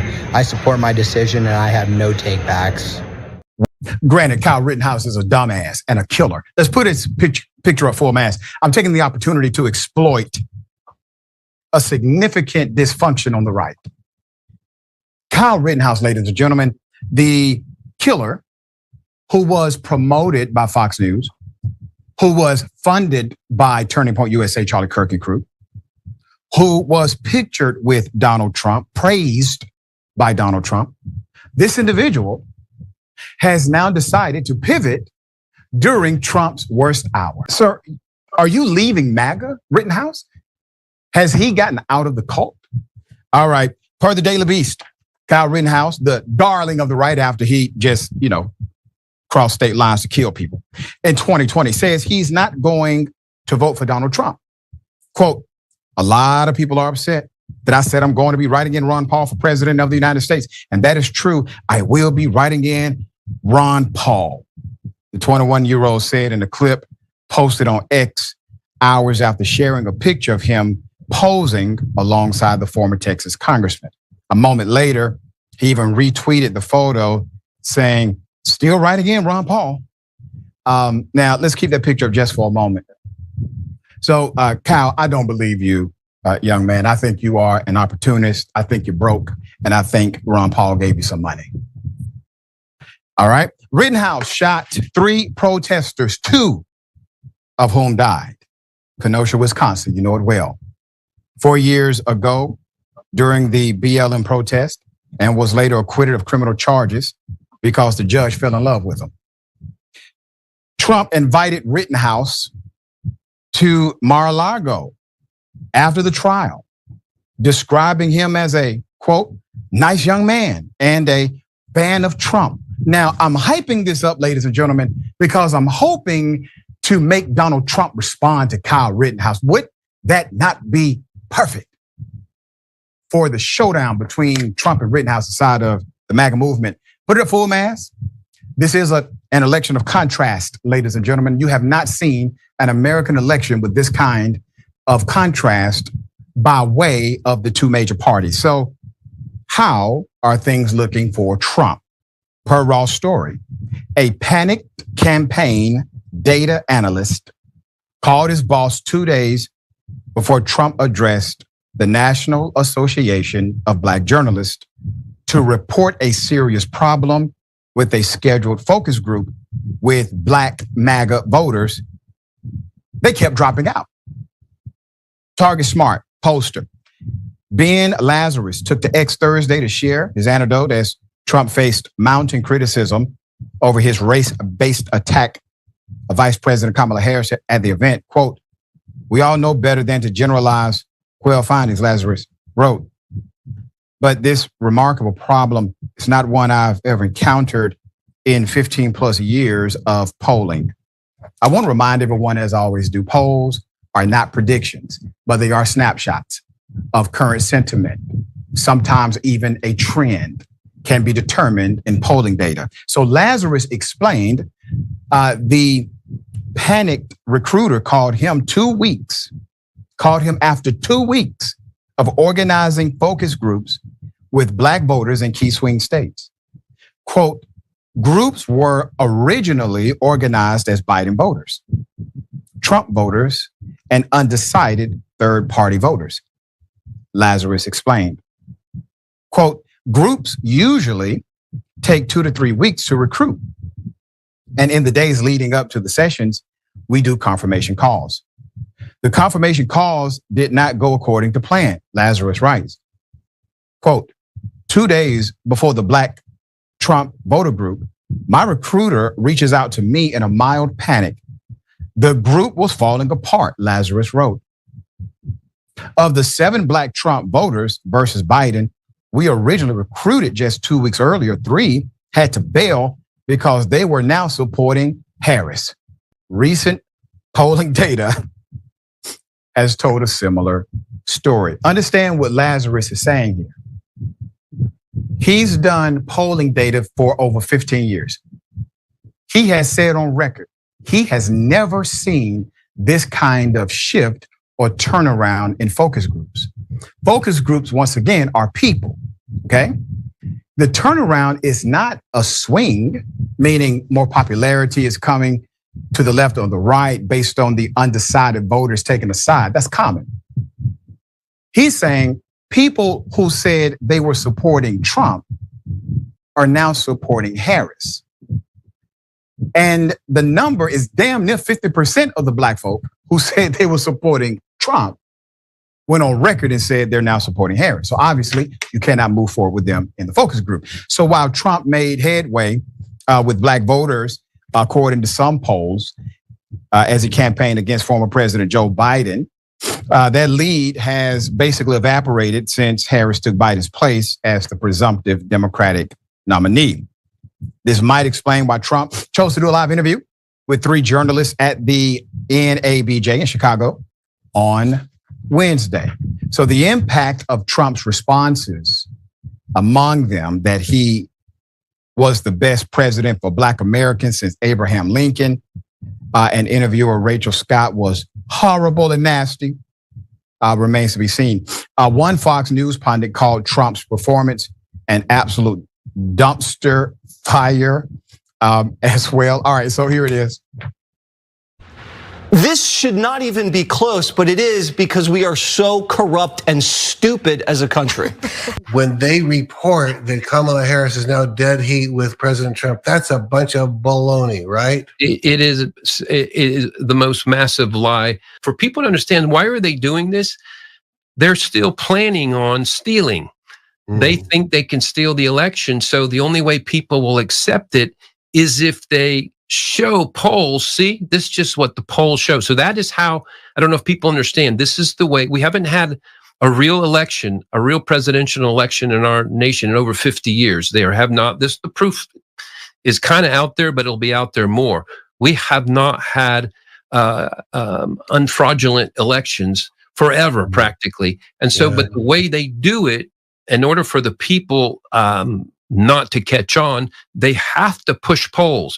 The poll pushing is first stage and the most important stage of the steal, because they can just say, well, all the steal shows, and they don't have to call it steal, is what our polls have been showing.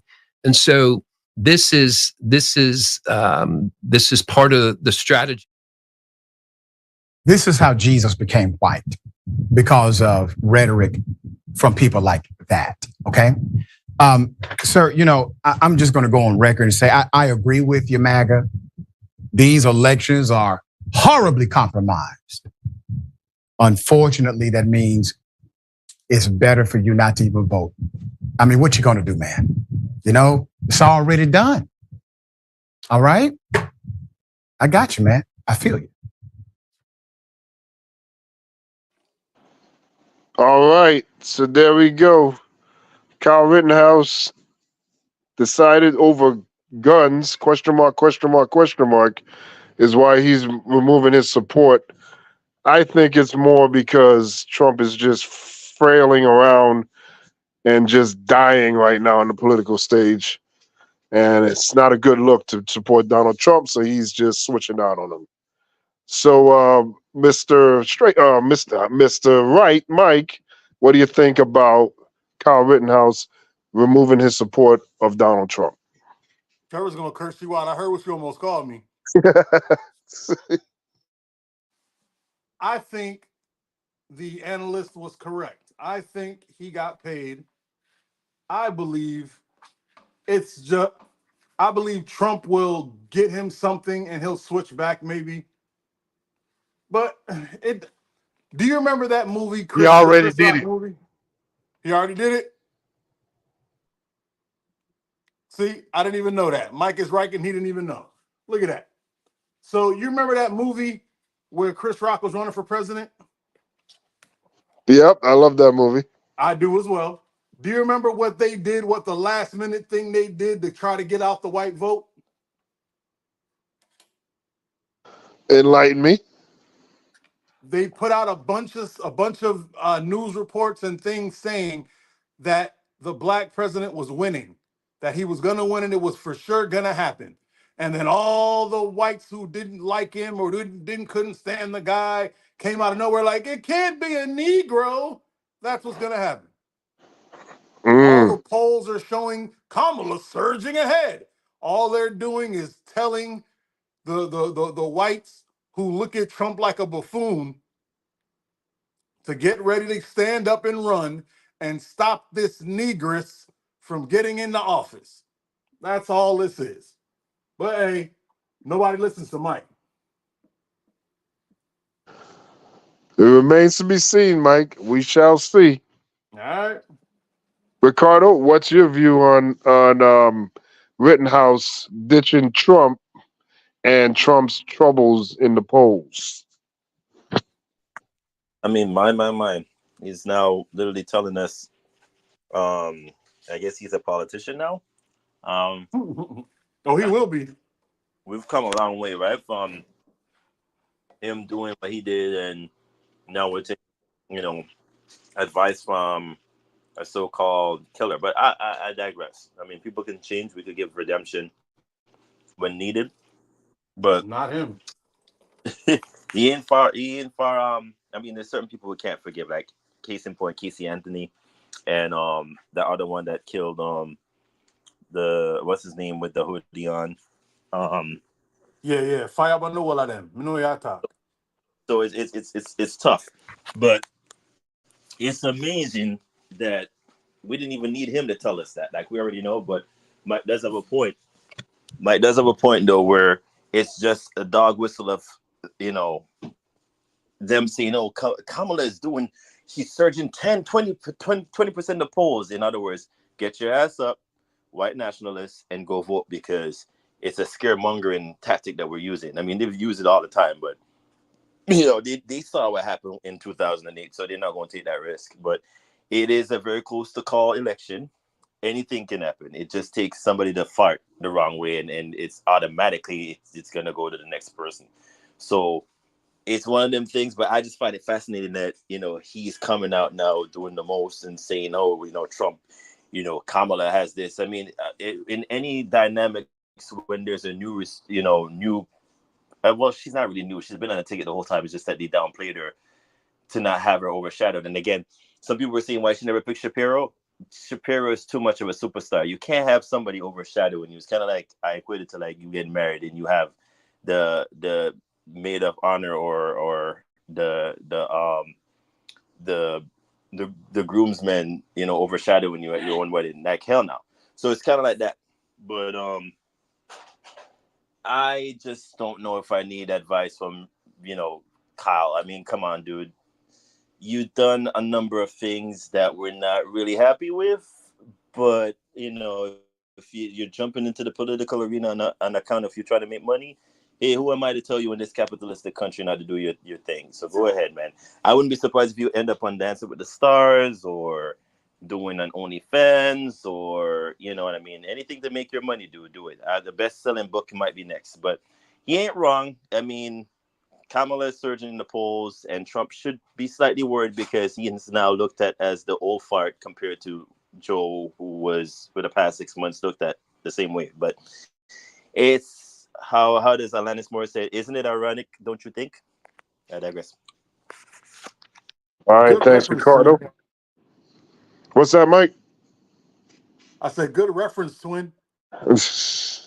All right, so what we're going to do now is take a look at those polls, those recent polls that show how Kamala and Trump are doing currently, and we'll be back on the other end.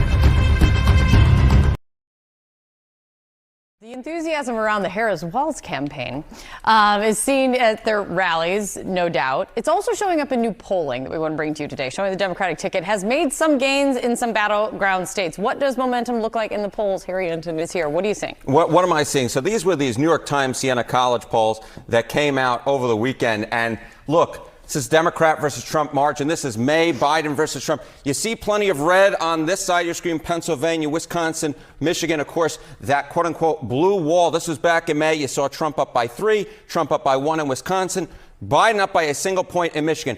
The trend line here is what's so important. So let's jump ahead from May to August. We go from some red on this side of the screen. Look at all this blue on this side of the screen. Pennsylvania, Harris by 4. Wisconsin, Harris by 4. Michigan, Harris by 4. So you're seeing those comments on Trump on social media kind of going bananas, and you're wondering why.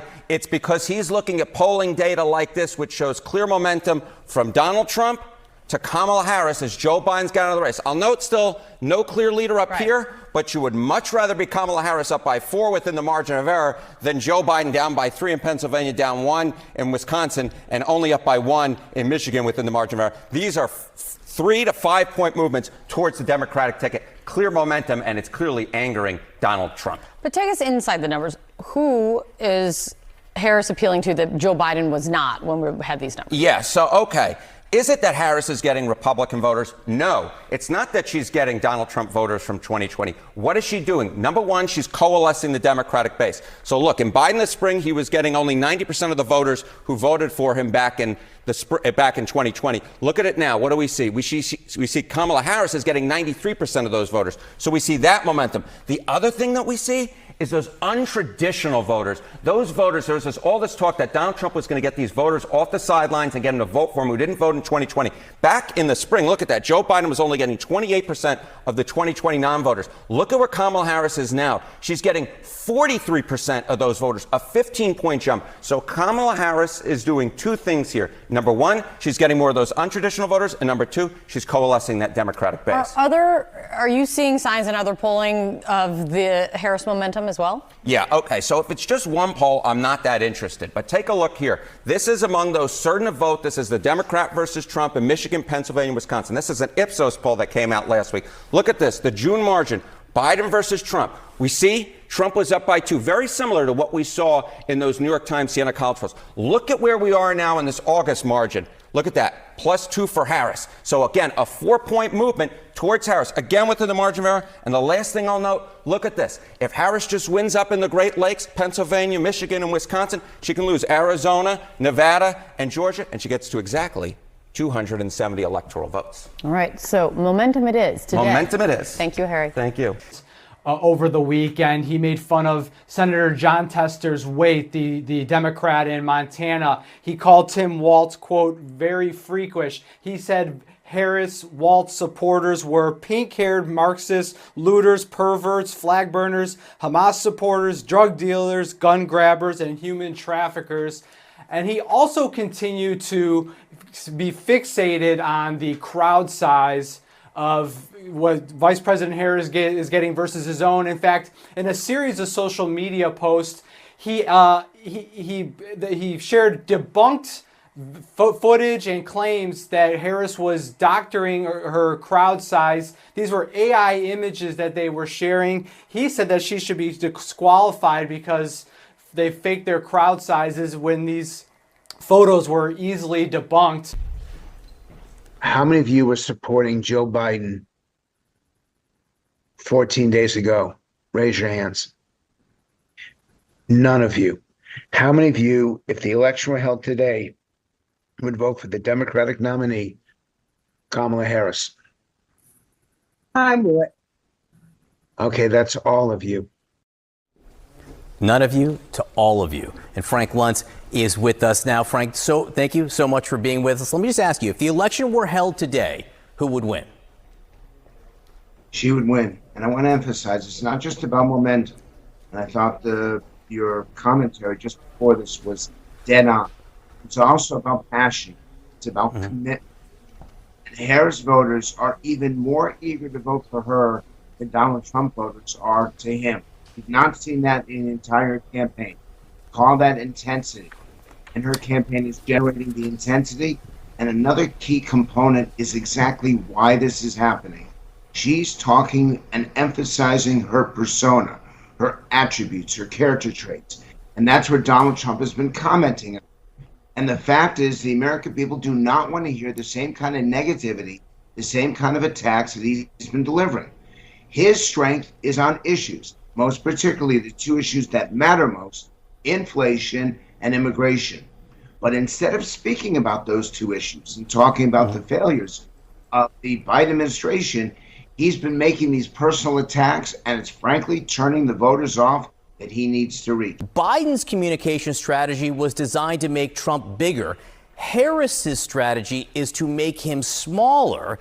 And then Klein continues, the result is that Trump is starved for the resource he craves most, attention. And as is often the case when he loses control of the headlines, he's making loonier in more self-destructive arguments.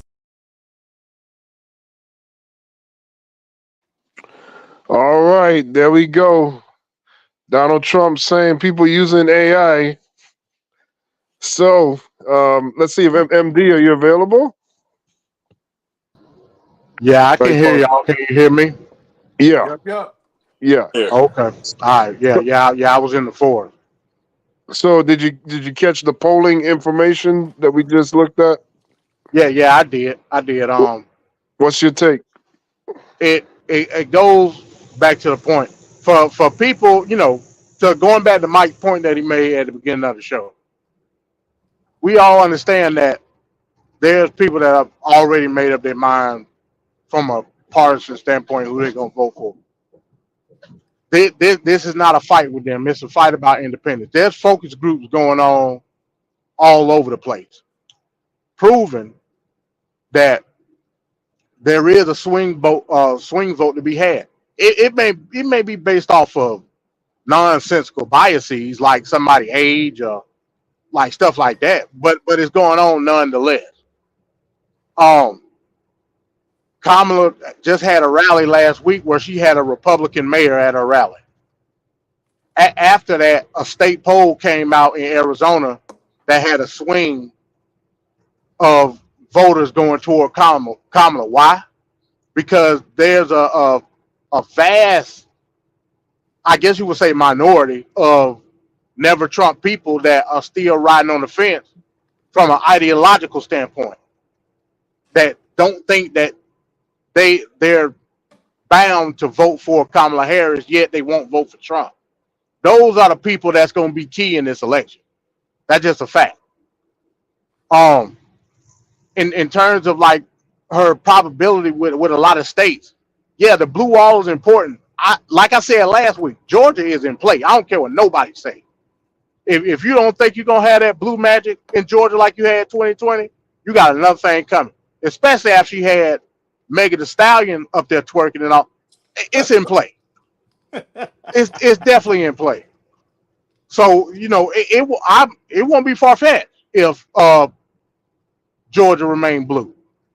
So you got a myriad of other states that are becoming in play. North Carolina, you know what I'm saying? Virginia blue anyway, but it's other states that can be in play.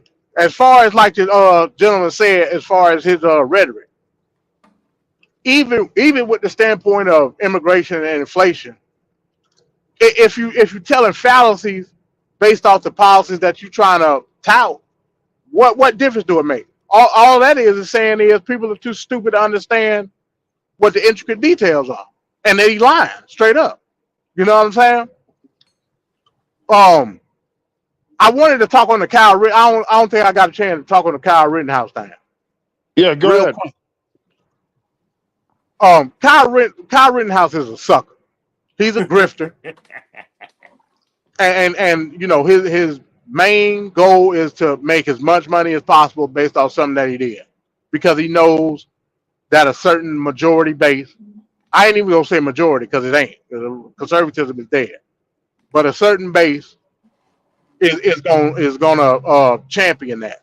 So he have to make money. Now, as far as the Second Amendment thing, when did he come to that determination? Because last I checked, Trump did all his gun legislation in like the first year of his first term. So where was he in 2020? Yep. I ain't hear nothing about Kyle Rittenhouse in 2020. Well, he was shooting up people. I know he was doing that. That's it. But in terms of like his stance on where he was gonna vote, I ain't hear nothing about no Kyle Rittenhouse. He went to Mar-a-Lago right after the trial. What happened?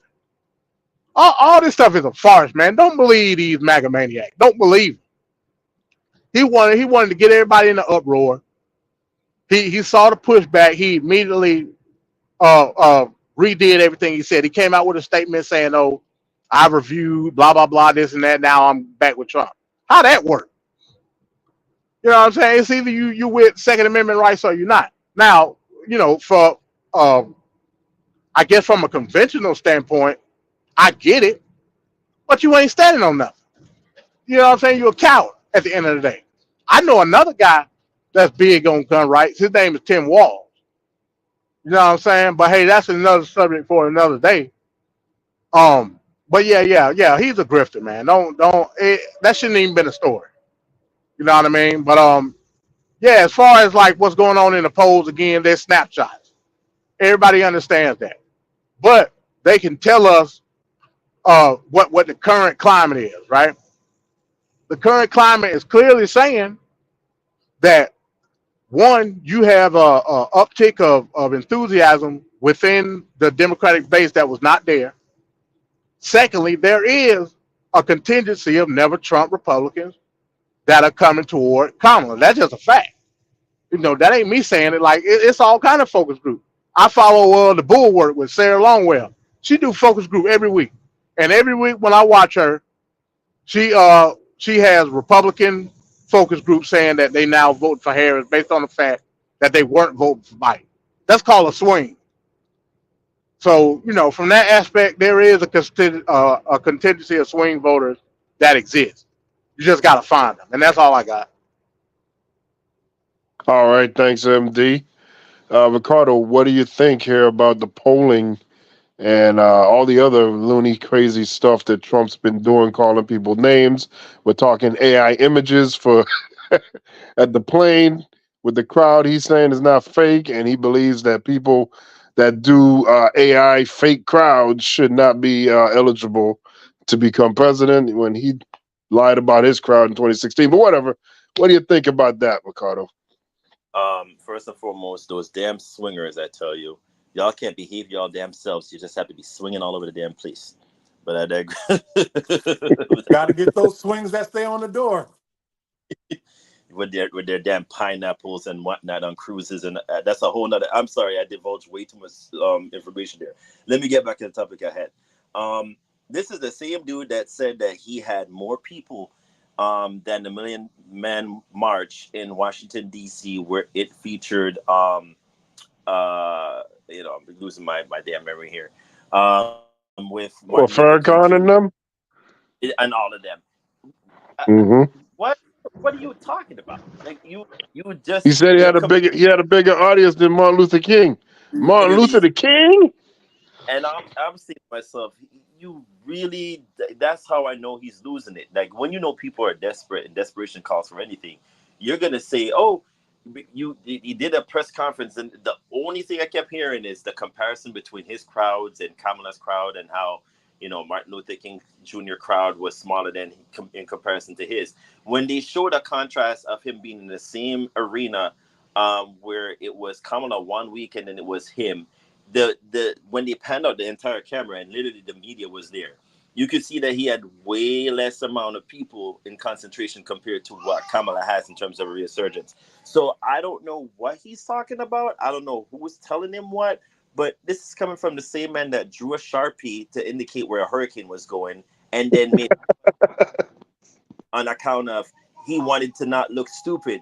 Sir, you already been stupid in my eyes. So a Sharpie would never. A hurricane can only go one direction or the next. You sharpieing a hurricane to go towards Louisiana was never going to save you.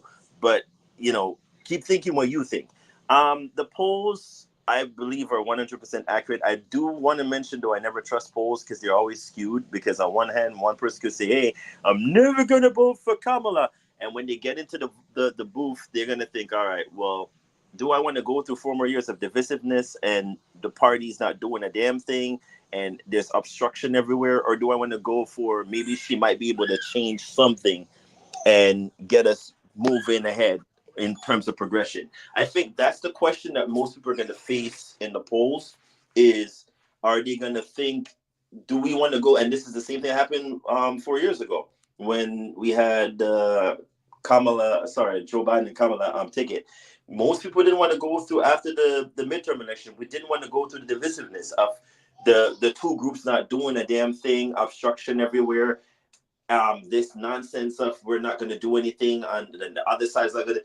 People are sick and tired of it, so they picked Joe Biden, and he had the largest voting turnout of an election ever because of that.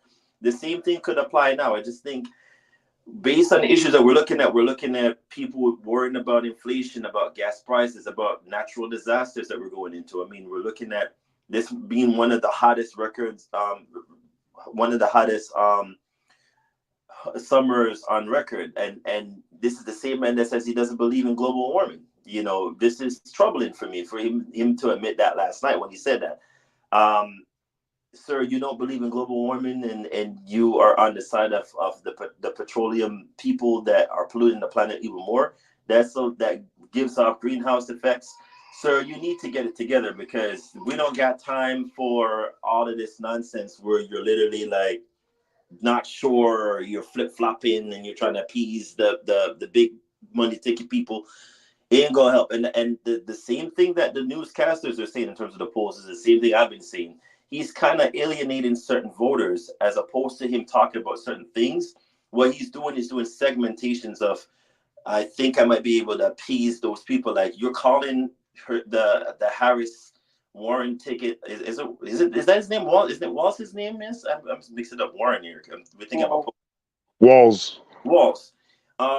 You calling them redhead, whatchamacallit, pedophile. Like, what are we doing here? This is what we're doing. We're name calling now too.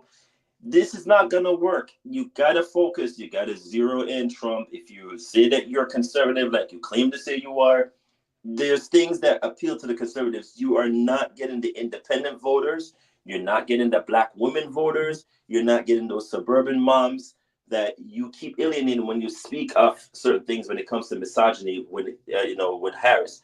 You're not going to win with those voters. You got to be careful, because it's very dicey when you go down those rabbit holes. Again, I cannot stress this enough. This is not Hillary Clinton you're dealing with. You're dealing with Kamala Harris. Same kind of feel, she's coming from the same kind of, I guess, aspect of Hillary, but she is now a African American woman, or better we say it in the correct terms here, a black woman.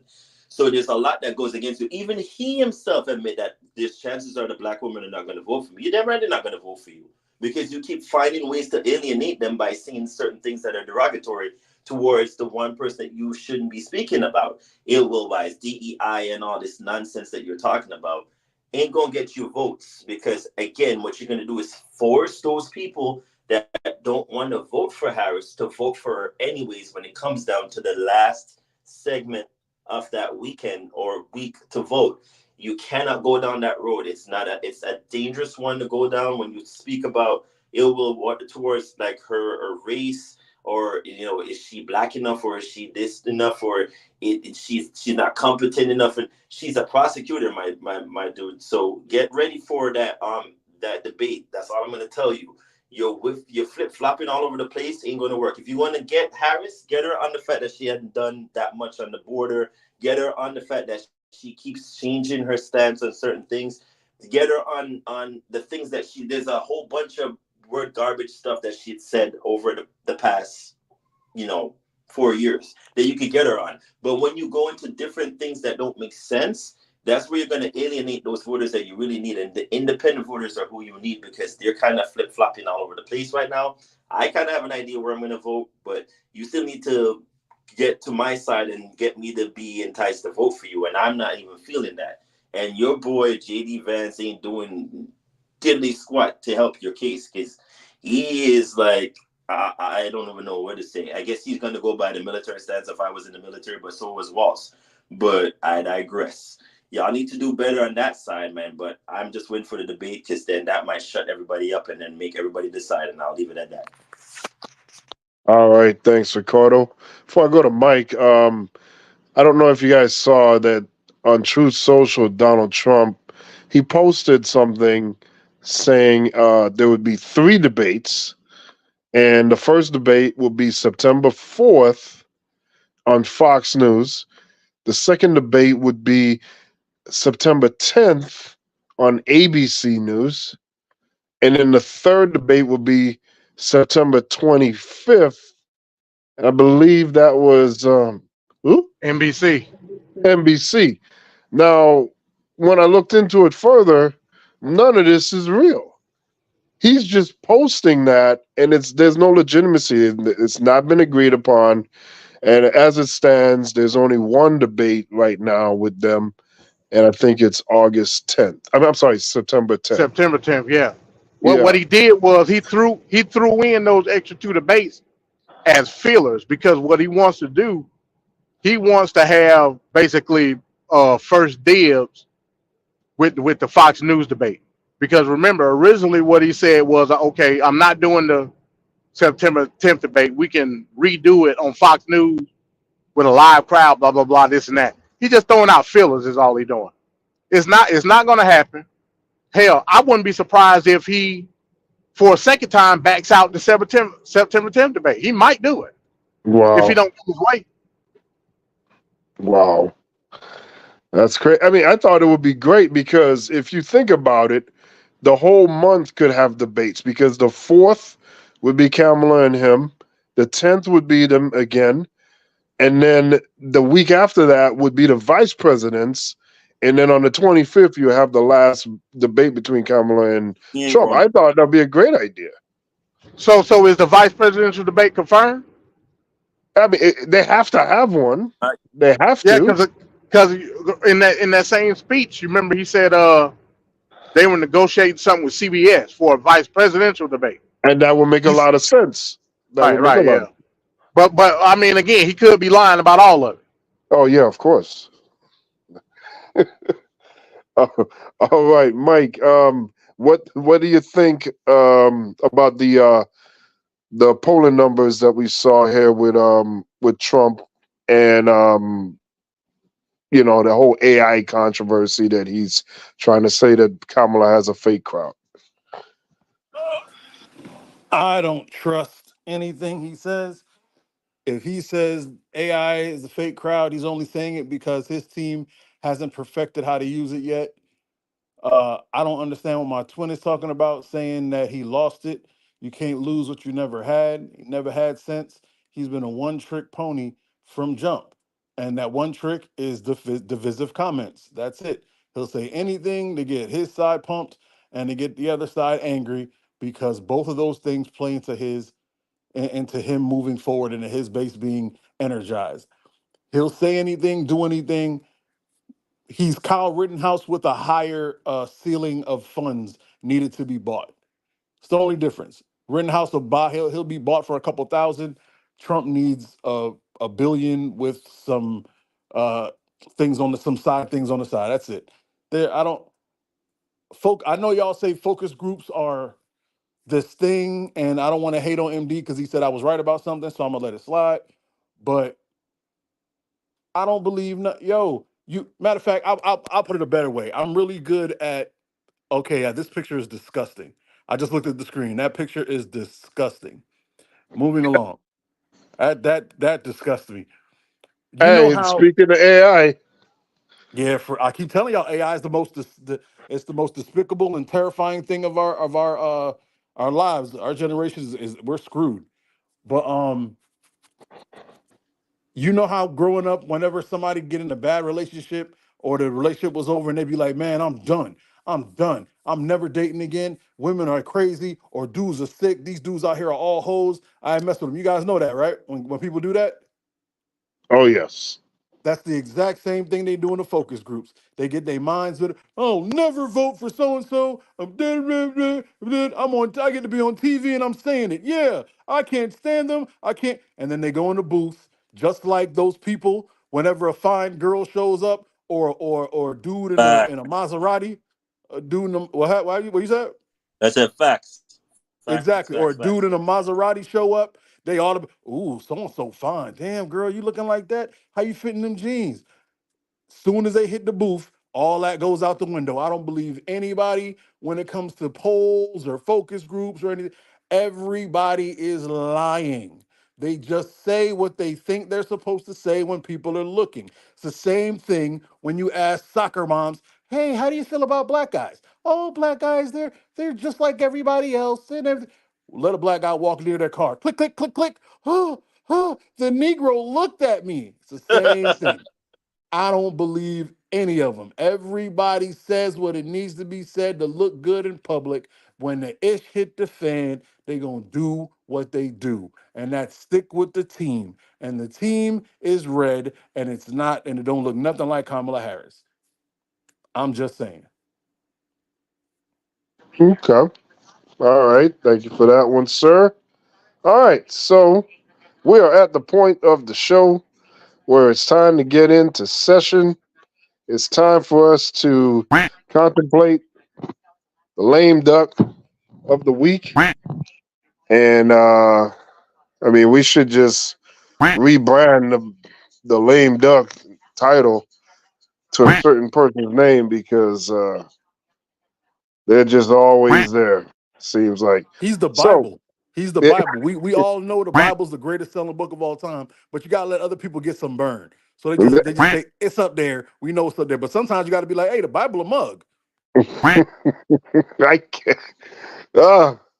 Well, it's that time, folks. Lame duck session. First things first, in this lame duck session.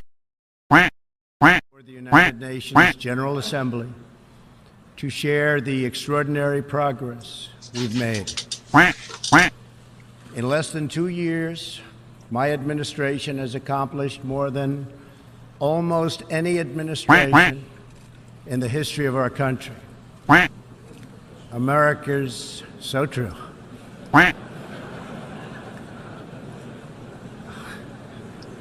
Didn't expect that reaction, but that's okay.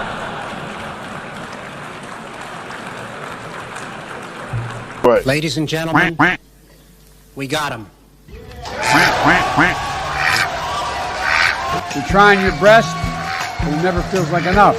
I started having second thoughts almost the moment I sat down on the plane. Lights off!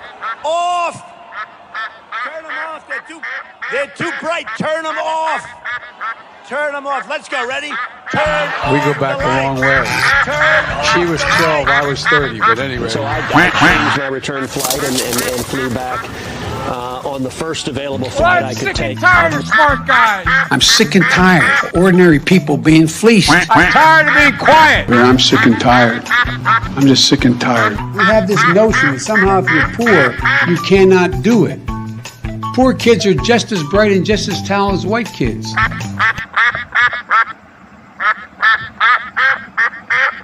With great power comes great responsibility. These lights are so bright in my eyes that I can't see too many people out there. But I can only see the black ones. I can't see any white ones. You see? That's how far I've come. That's how far I've come. That's a long way, isn't it? These eyes. You want to see a bird graveyard? You just go. Take a look. A bird graveyard? Go under a windmill someday. You'll see more birds than you've ever seen ever in your life.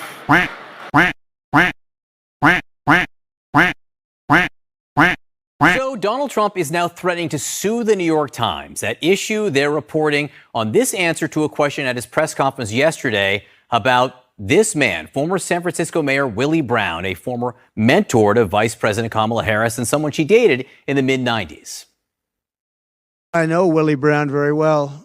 In fact, I went down in a helicopter with him. We thought maybe this is the end. We were in a helicopter going to a certain location together, and there was an emergency landing.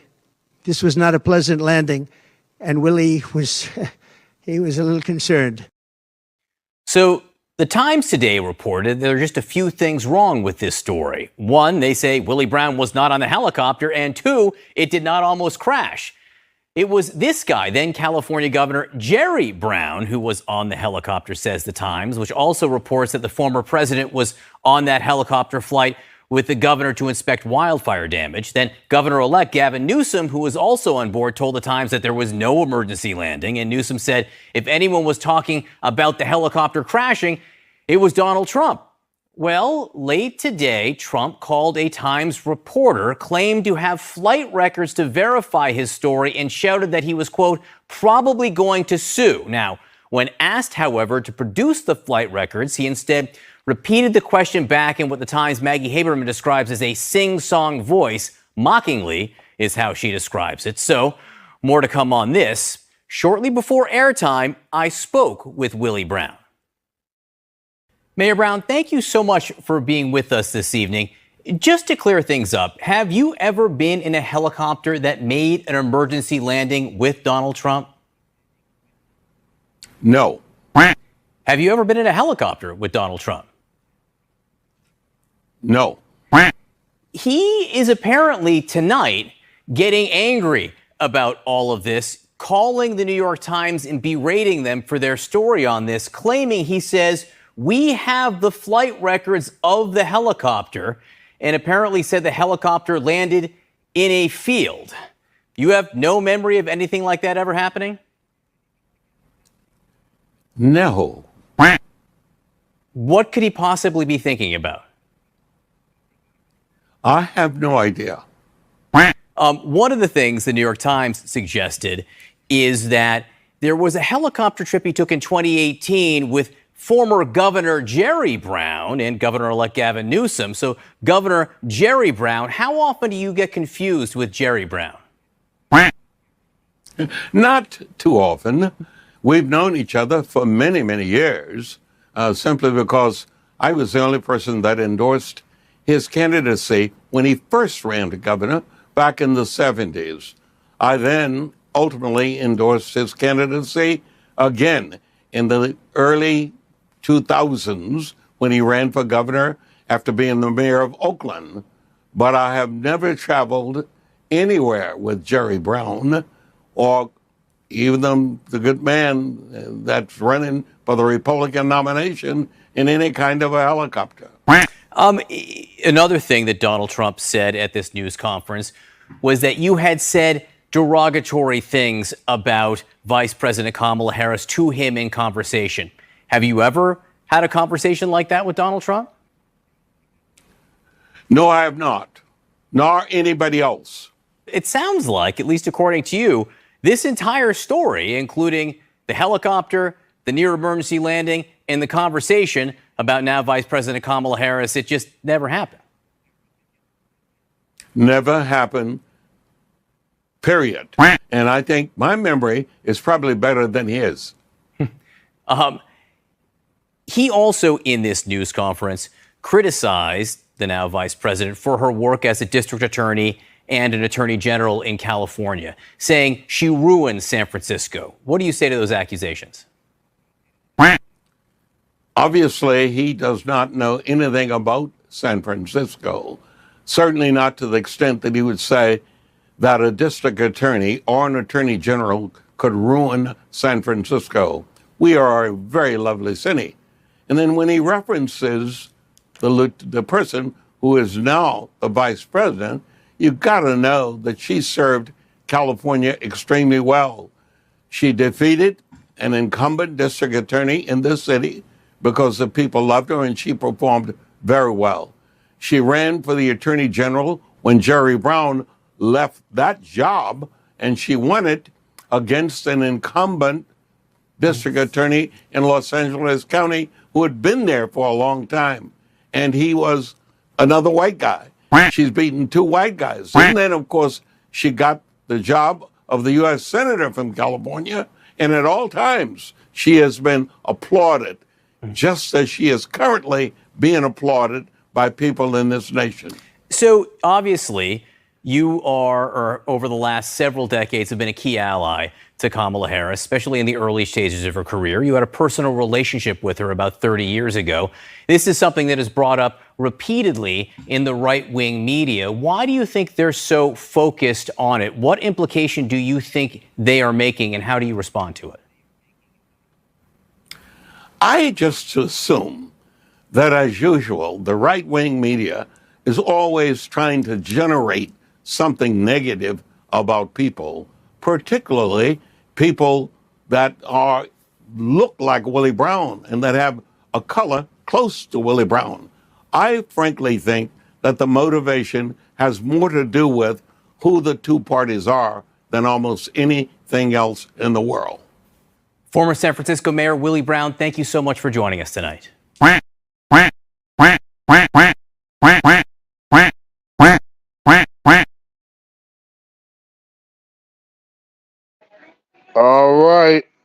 All right. There he goes. There he goes. Put the spotlight on number 51, Trash Bag Human of the Week, Donald J. Jackass Trump. Here we go. Ricardo, what do you think about Donald J. Trump, lame duck, number 51?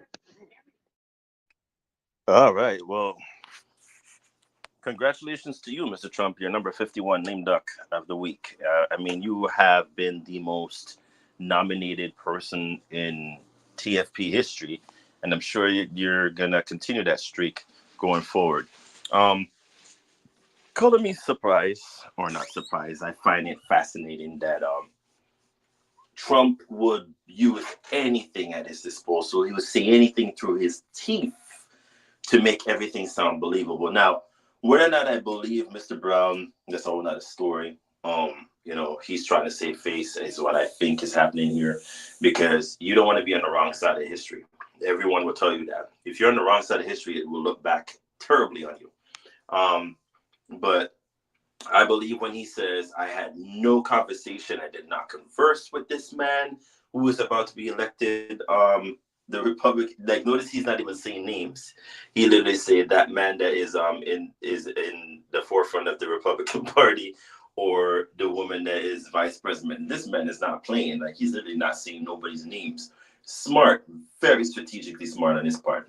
But Trump really do that. You almost, what did he say? He almost was in the helicopter was about to crash with him, or made an emergency landing with him and Brown. And sir, and you said you're going to produce these flight records. Where are the flight records? Because clearly you have them somewhere in delusional world in your brain somewhere in the alternative universe that you have.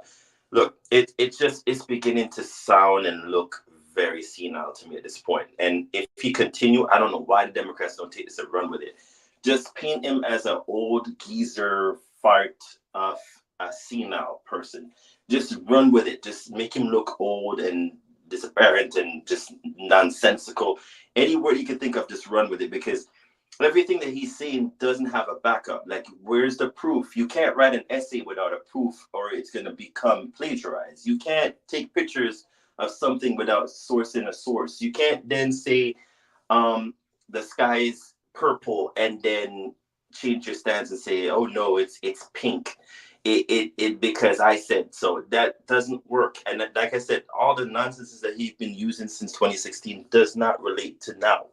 We've moved so far ahead in the progression of 4 years that it's not gonna work this time around. I think he's using the same rehash nonsense that I think is gonna fly, but people get very bored quick, and it's like the boy that cry wolf. How many times are you gonna cry wolf before everybody go, all right, this time he cried wolf, I'm not gonna come and help you to aid him at all. It's how it feels right now.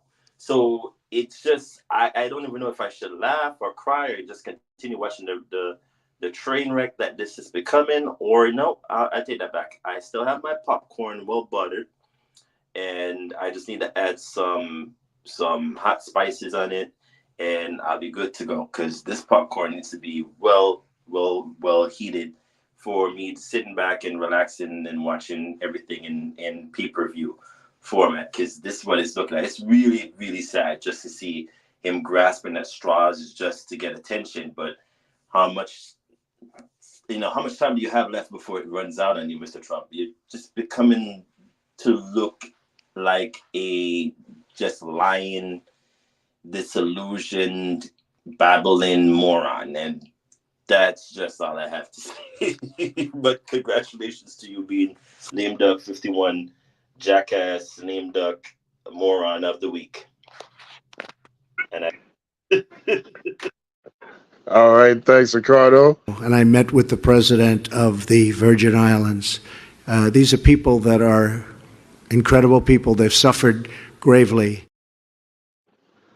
And of course, the president of the Virgin Islands would have been him at the time because he was president, but whatever. All right, so Mike, what do you think about the trash bag human of the week, Donald Jackass Trump?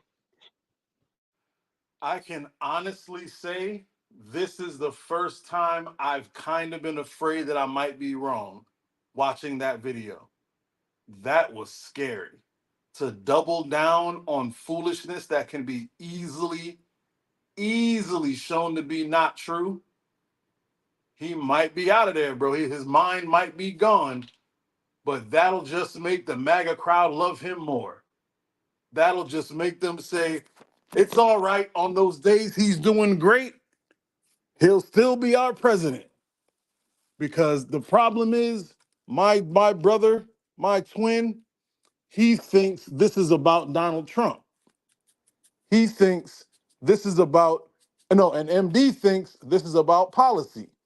And you think, Van Cat, that this is about what's right and wrong. But it's not. It's about WS doing whatever it takes to hold on to power. That's all it is. That's it. They don't see an easy way to do it with Kamala. It was easier to do it with Obama.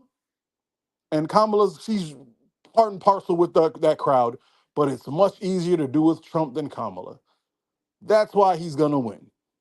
That's it. He is the lame duck of the week because he is a moron. But what you forgot to say is he is their moron, and people ride with their idiot.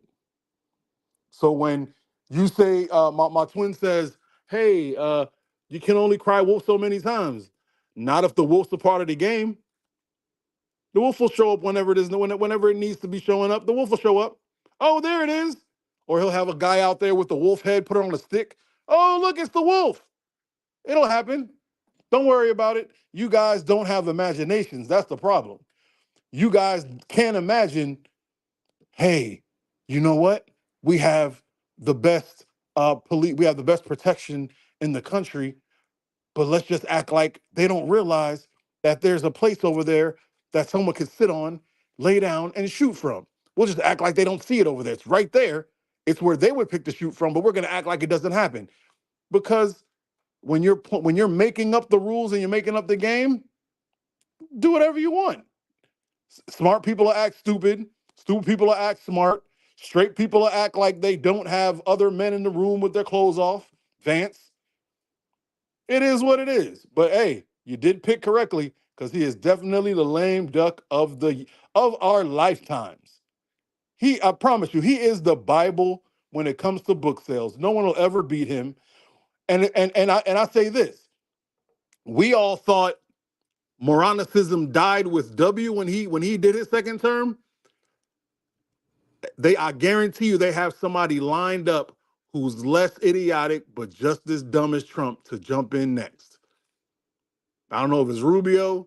I don't know if it's that Indian guy that gave the speech a couple years ago. I don't know who it is, but they got somebody lined up to be moronic. Probably DeSantis.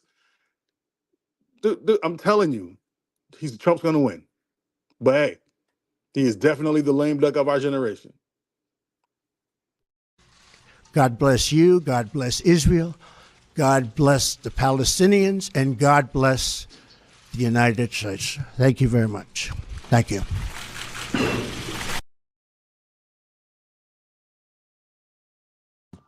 All right.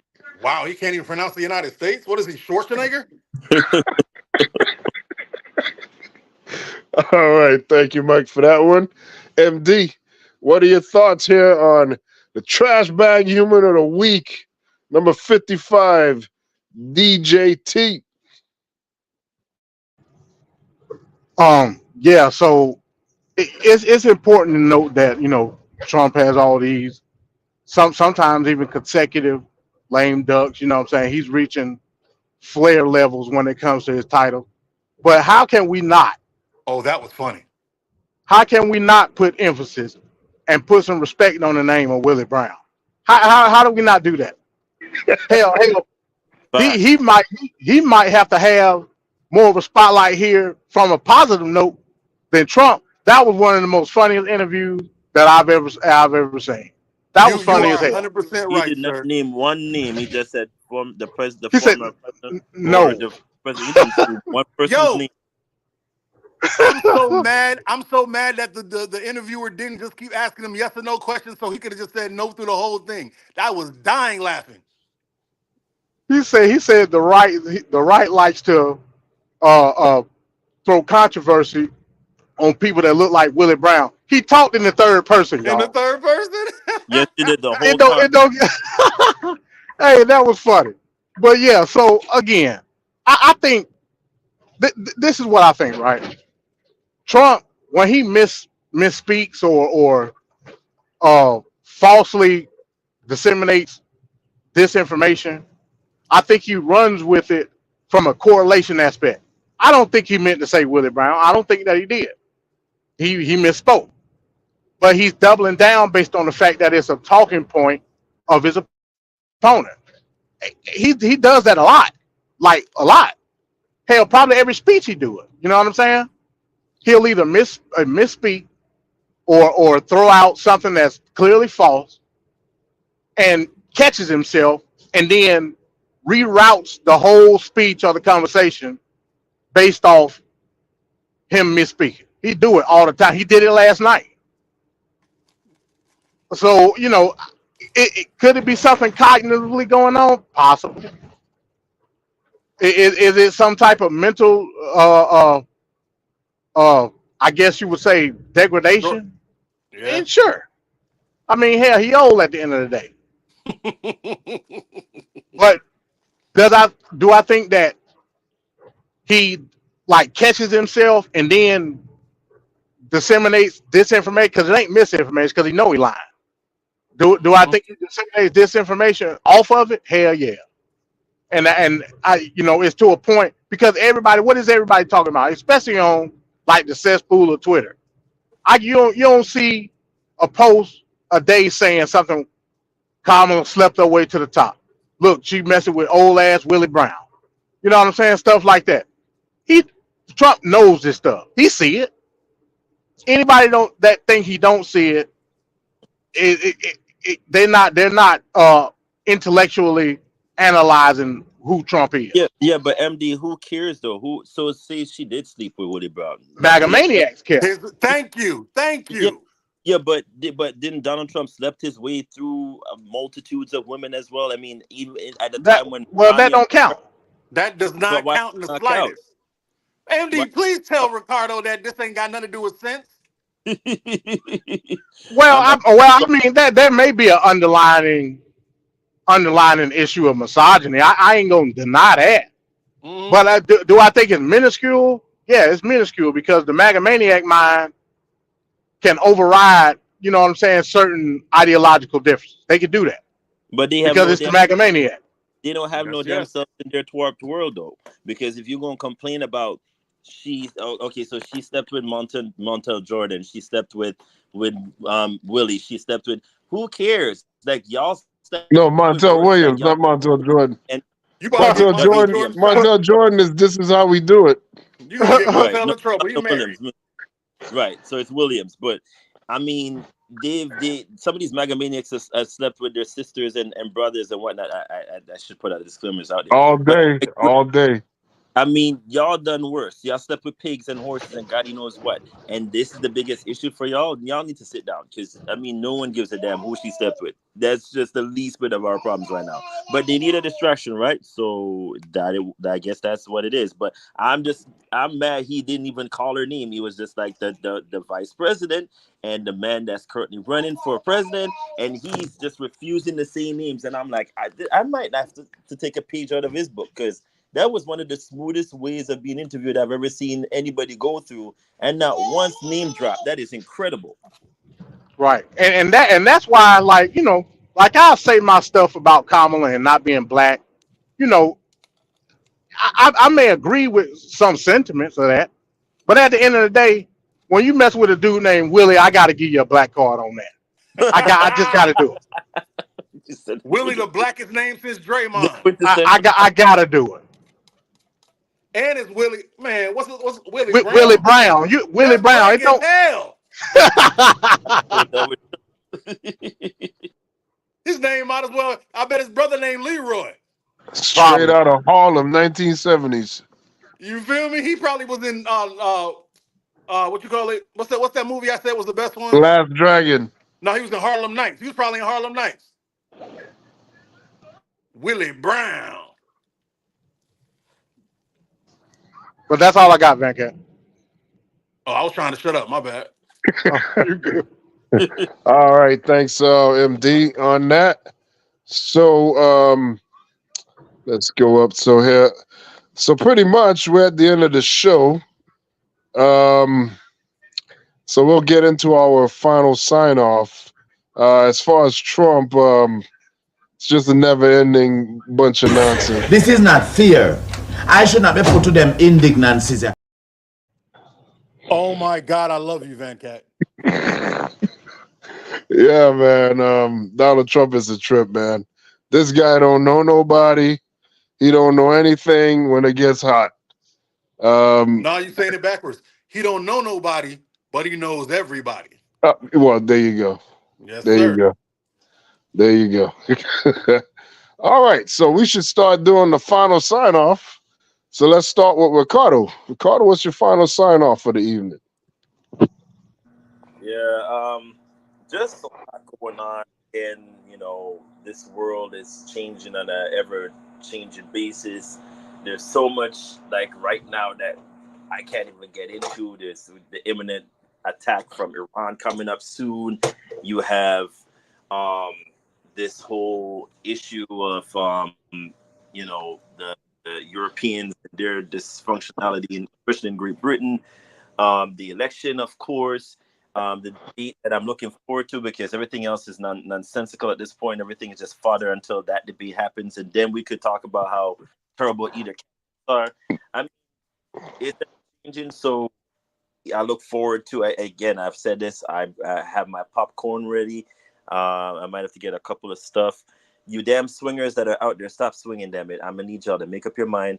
There ain't no damn pineapples and fruits and SpongeBob the SquarePants and all that crap that you need to. I need y'all to figure out who you're gonna vote for and vote. There's too much swinging from one swing to the next swing and swinging here, there, and everywhere. I'm gonna need y'all to figure out where you're gonna swing for and swing to that direction. I got my pineapple trunks ready. You damn swingers, get yourselves together and act accordingly and vote, damn it. I don't want to hear y'all swinging for but then again, it's better than shaking your booty for votes. But I digress. Hello. But swinging for Harris or swinging for Trump, I don't care what y'all swing for. Make that pineapple make the choice for y'all and do it accordingly and get this damn thing wrapped up so that we don't have a long drawn out process come November the 15th. We need to hear who is the actual winner on the 14th and it's end of discussion. 270 votes, 272, it don't matter. That person wins, that's it. I don't want to hear we're going to do a recall and all that crap. This is not 2000s. We ain't going back to that era. Oh, Trump is going to do the recounts. No, I could have told you that. We don't got time for no recounts. We just need the results to come in, and that's it. This ain't no Jeb Bush. Was it Jeb Bush that was Florida governor at the time? Yep. We don't need that. We don't need an Al Gore to feel some type of way to then now being on the world is ending because of climate change. We don't need that. We need a decisive indication of what's going to happen, and that's that. I tip my hats to all y'all on the panel. We're a superb group, and I look forward to next week to see what we can discuss and go have y'all some. Let me stop. Let me get off. You the man, twin. All right. Oh, I just want to say real quick, Trevor mentioned in the chat, well, not in the chat, in the group chat, about Man Talk Monday is going to be a bi-weekly show again. I guess there was a point where it went back to weekly. That lasted for about 30 seconds, and then it went... Not yet. We'll talk about that later. Okay. We'll talk about that another time. We'll make that announcement later. We'll talk about that later. Okay. All right, Mike, so you go ahead and do your final sign-off, sir. I would like to first and foremost apologize to everyone for being the dumbest person on the show. I try my best. I would like to tell everyone that it doesn't matter what you believe. It's all coming to an end. I am the fatalist of the show, so I'm sticking to my guns. Trump's going to win, and it's going to go to hell.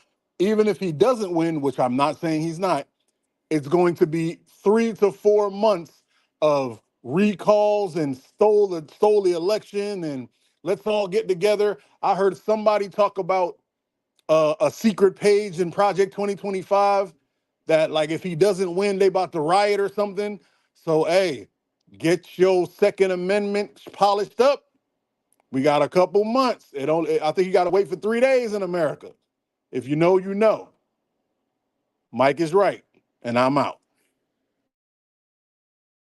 I didn't know Manafort well. He wasn't with the campaign long. I don't know Papadopoulos. I don't know him. I saw him sitting in one picture at a table with me. That's the only thing I know about him. I never met this woman. I never saw this woman. I know nothing about QAnon. I just told you. I know very little. You told me, but what you tell me doesn't necessarily make it fact. I don't know him very well. I have not spoken to him much. This is not a man I know well. Seems like a nice guy, though. What? I have no idea what this is. All right. So now we'll go to MD. MD final sign off. Oh, but before MD goes to his final sign off, I just want to play the little intro or ad to promote MD's channel. It was something I've been dabbling in for months, actually. So we'll catch it on the other end here. MD20. Peace. What's going on? What's happening? MD's Thought Box. What's going on, everybody? I hope everybody had a wonderful day. Wonderful day. I hope you was able to spend time with family and friends. I'm going to ask you the last question. Who are you? What you mean? Who am I? To whom in which I'm speaking with right now. You gonna turn around and tell that man Red alert. All hands stand. Now you want to play victim. You know what you done. I'm no victim. I ain't no victim at all. No, I know everything I said. I take. I know you're I not have no no choice. victim. Warning. Nigga babble detected. No, you're not no victim because you System done overload. what you done. You used that man's channel to get at me. System overload. We gone. That's why he's the MVP. That's why he's the GOAT. The GOAT. But to any event, peace. What's up? Can everybody hear me out there in YouTube land? Can everybody hear me? You know what I'm saying? Because we still gonna get it in. We still gonna get it in for today's topic. We definitely gonna do that. You know what I'm saying? Somebody give me a green light. You know what I'm saying? As you can see, I'm in the thought box. You know what I'm saying? Now I will say, as always, man, the doors of the church for MD's Thought Box Live is open. MD 20.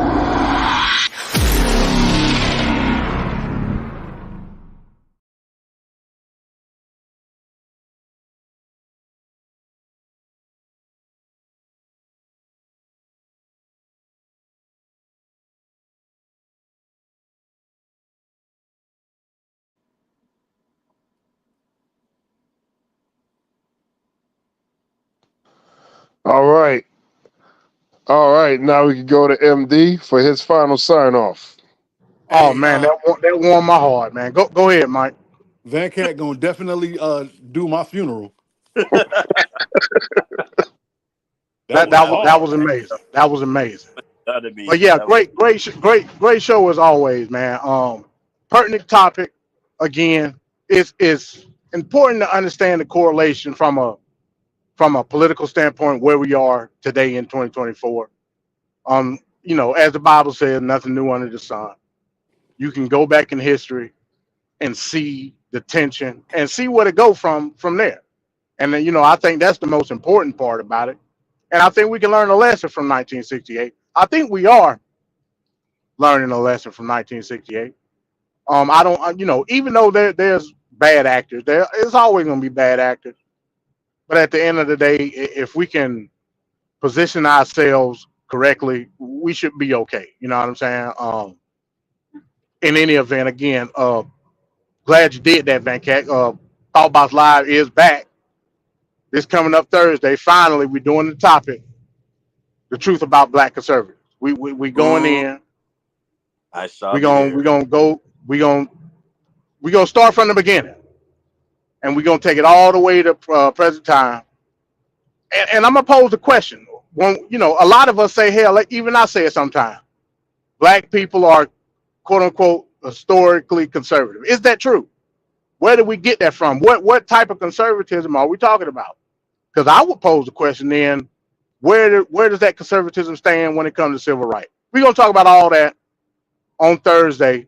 And next Monday, G&G will be back, God and Government, serve the center with my host Jeremy Dunbar and Apex, man. And I appreciate everything that you do, Van Cat.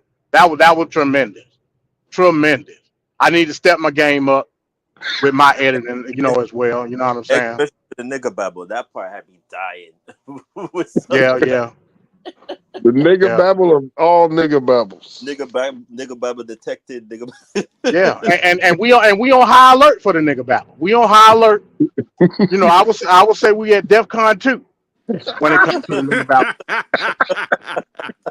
So, you know, and we're gonna talk about that as it pertains to Black conservatives. So yeah, man, be on the lookout, man. Check me out, and I'll see y'all next week, TFP.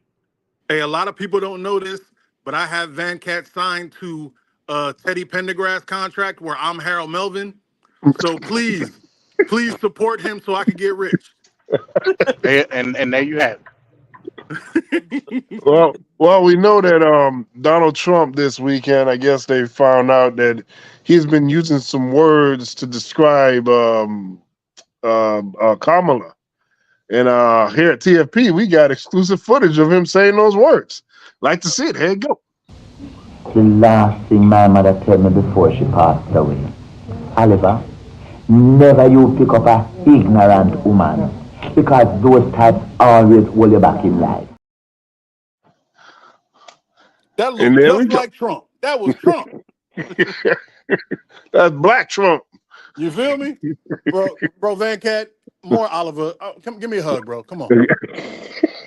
Come on. I love my Sam Wells. Oliver is one of the two people who have contributed most to my comedic stylings. Him and Martin Lawrence. Good Lord. Oh, that just warmed my heart. I'm about to go watch some shows right now. That joke is forever great. One more thing, real quick, Van Cat. One more thing. Yep.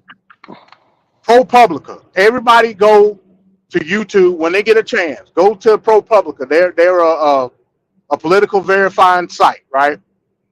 They just released last week the whole Project 2025 Training Academy library. If there is no more excuses, if you still sitting around saying that you don't understand what Project 2025 is, go to ProPublica's YouTube channel right now. Over 14 hours of training video directly from the Heritage Foundation explaining what Project 2025 is. I don't want to hear, oh, I ain't reading that 900. Well, you ain't got to read it no more. They got everything that you need to know right there on YouTube. Go check it out. Damn. Man, my eyes, I had to put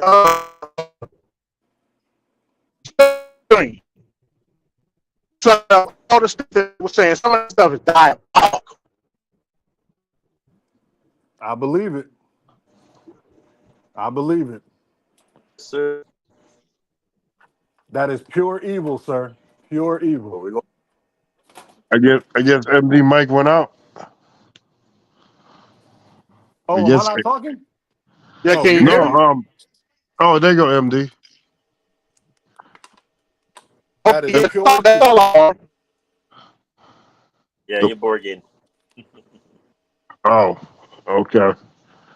All right. Well, yeah. So I'll just do my final sign off now. So I'd like to thank everyone for tuning in today. Of course, the most dangerous political panel on all of YouTube.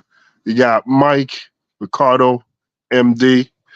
Of course, Jeremy wasn't here, but peace out to Jeremy. Like to say thank you to Tequila, of course, as always. Peace to Bones, Zay. Say a shout out to Mr. Straight Talk, Trevor. Everyone else that was participating in the chat, thank you for tuning in. We'll be back next week with another show.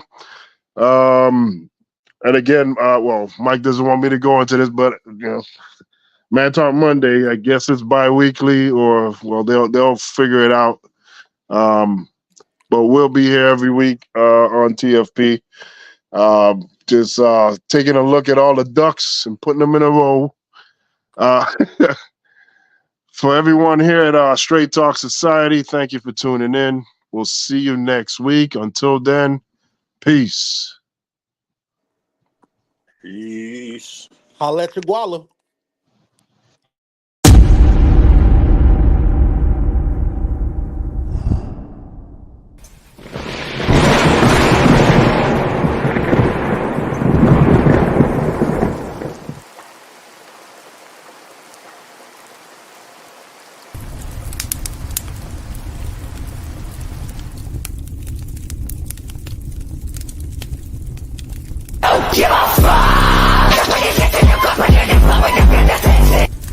She just said a terrible thing. You know what she said? Shout it out, because I don't want to. Okay, you're not allowed to say, and I never expect to hear that from you again. She said, I never expect to hear that from you again. She said he's. That's terrible. Terrible.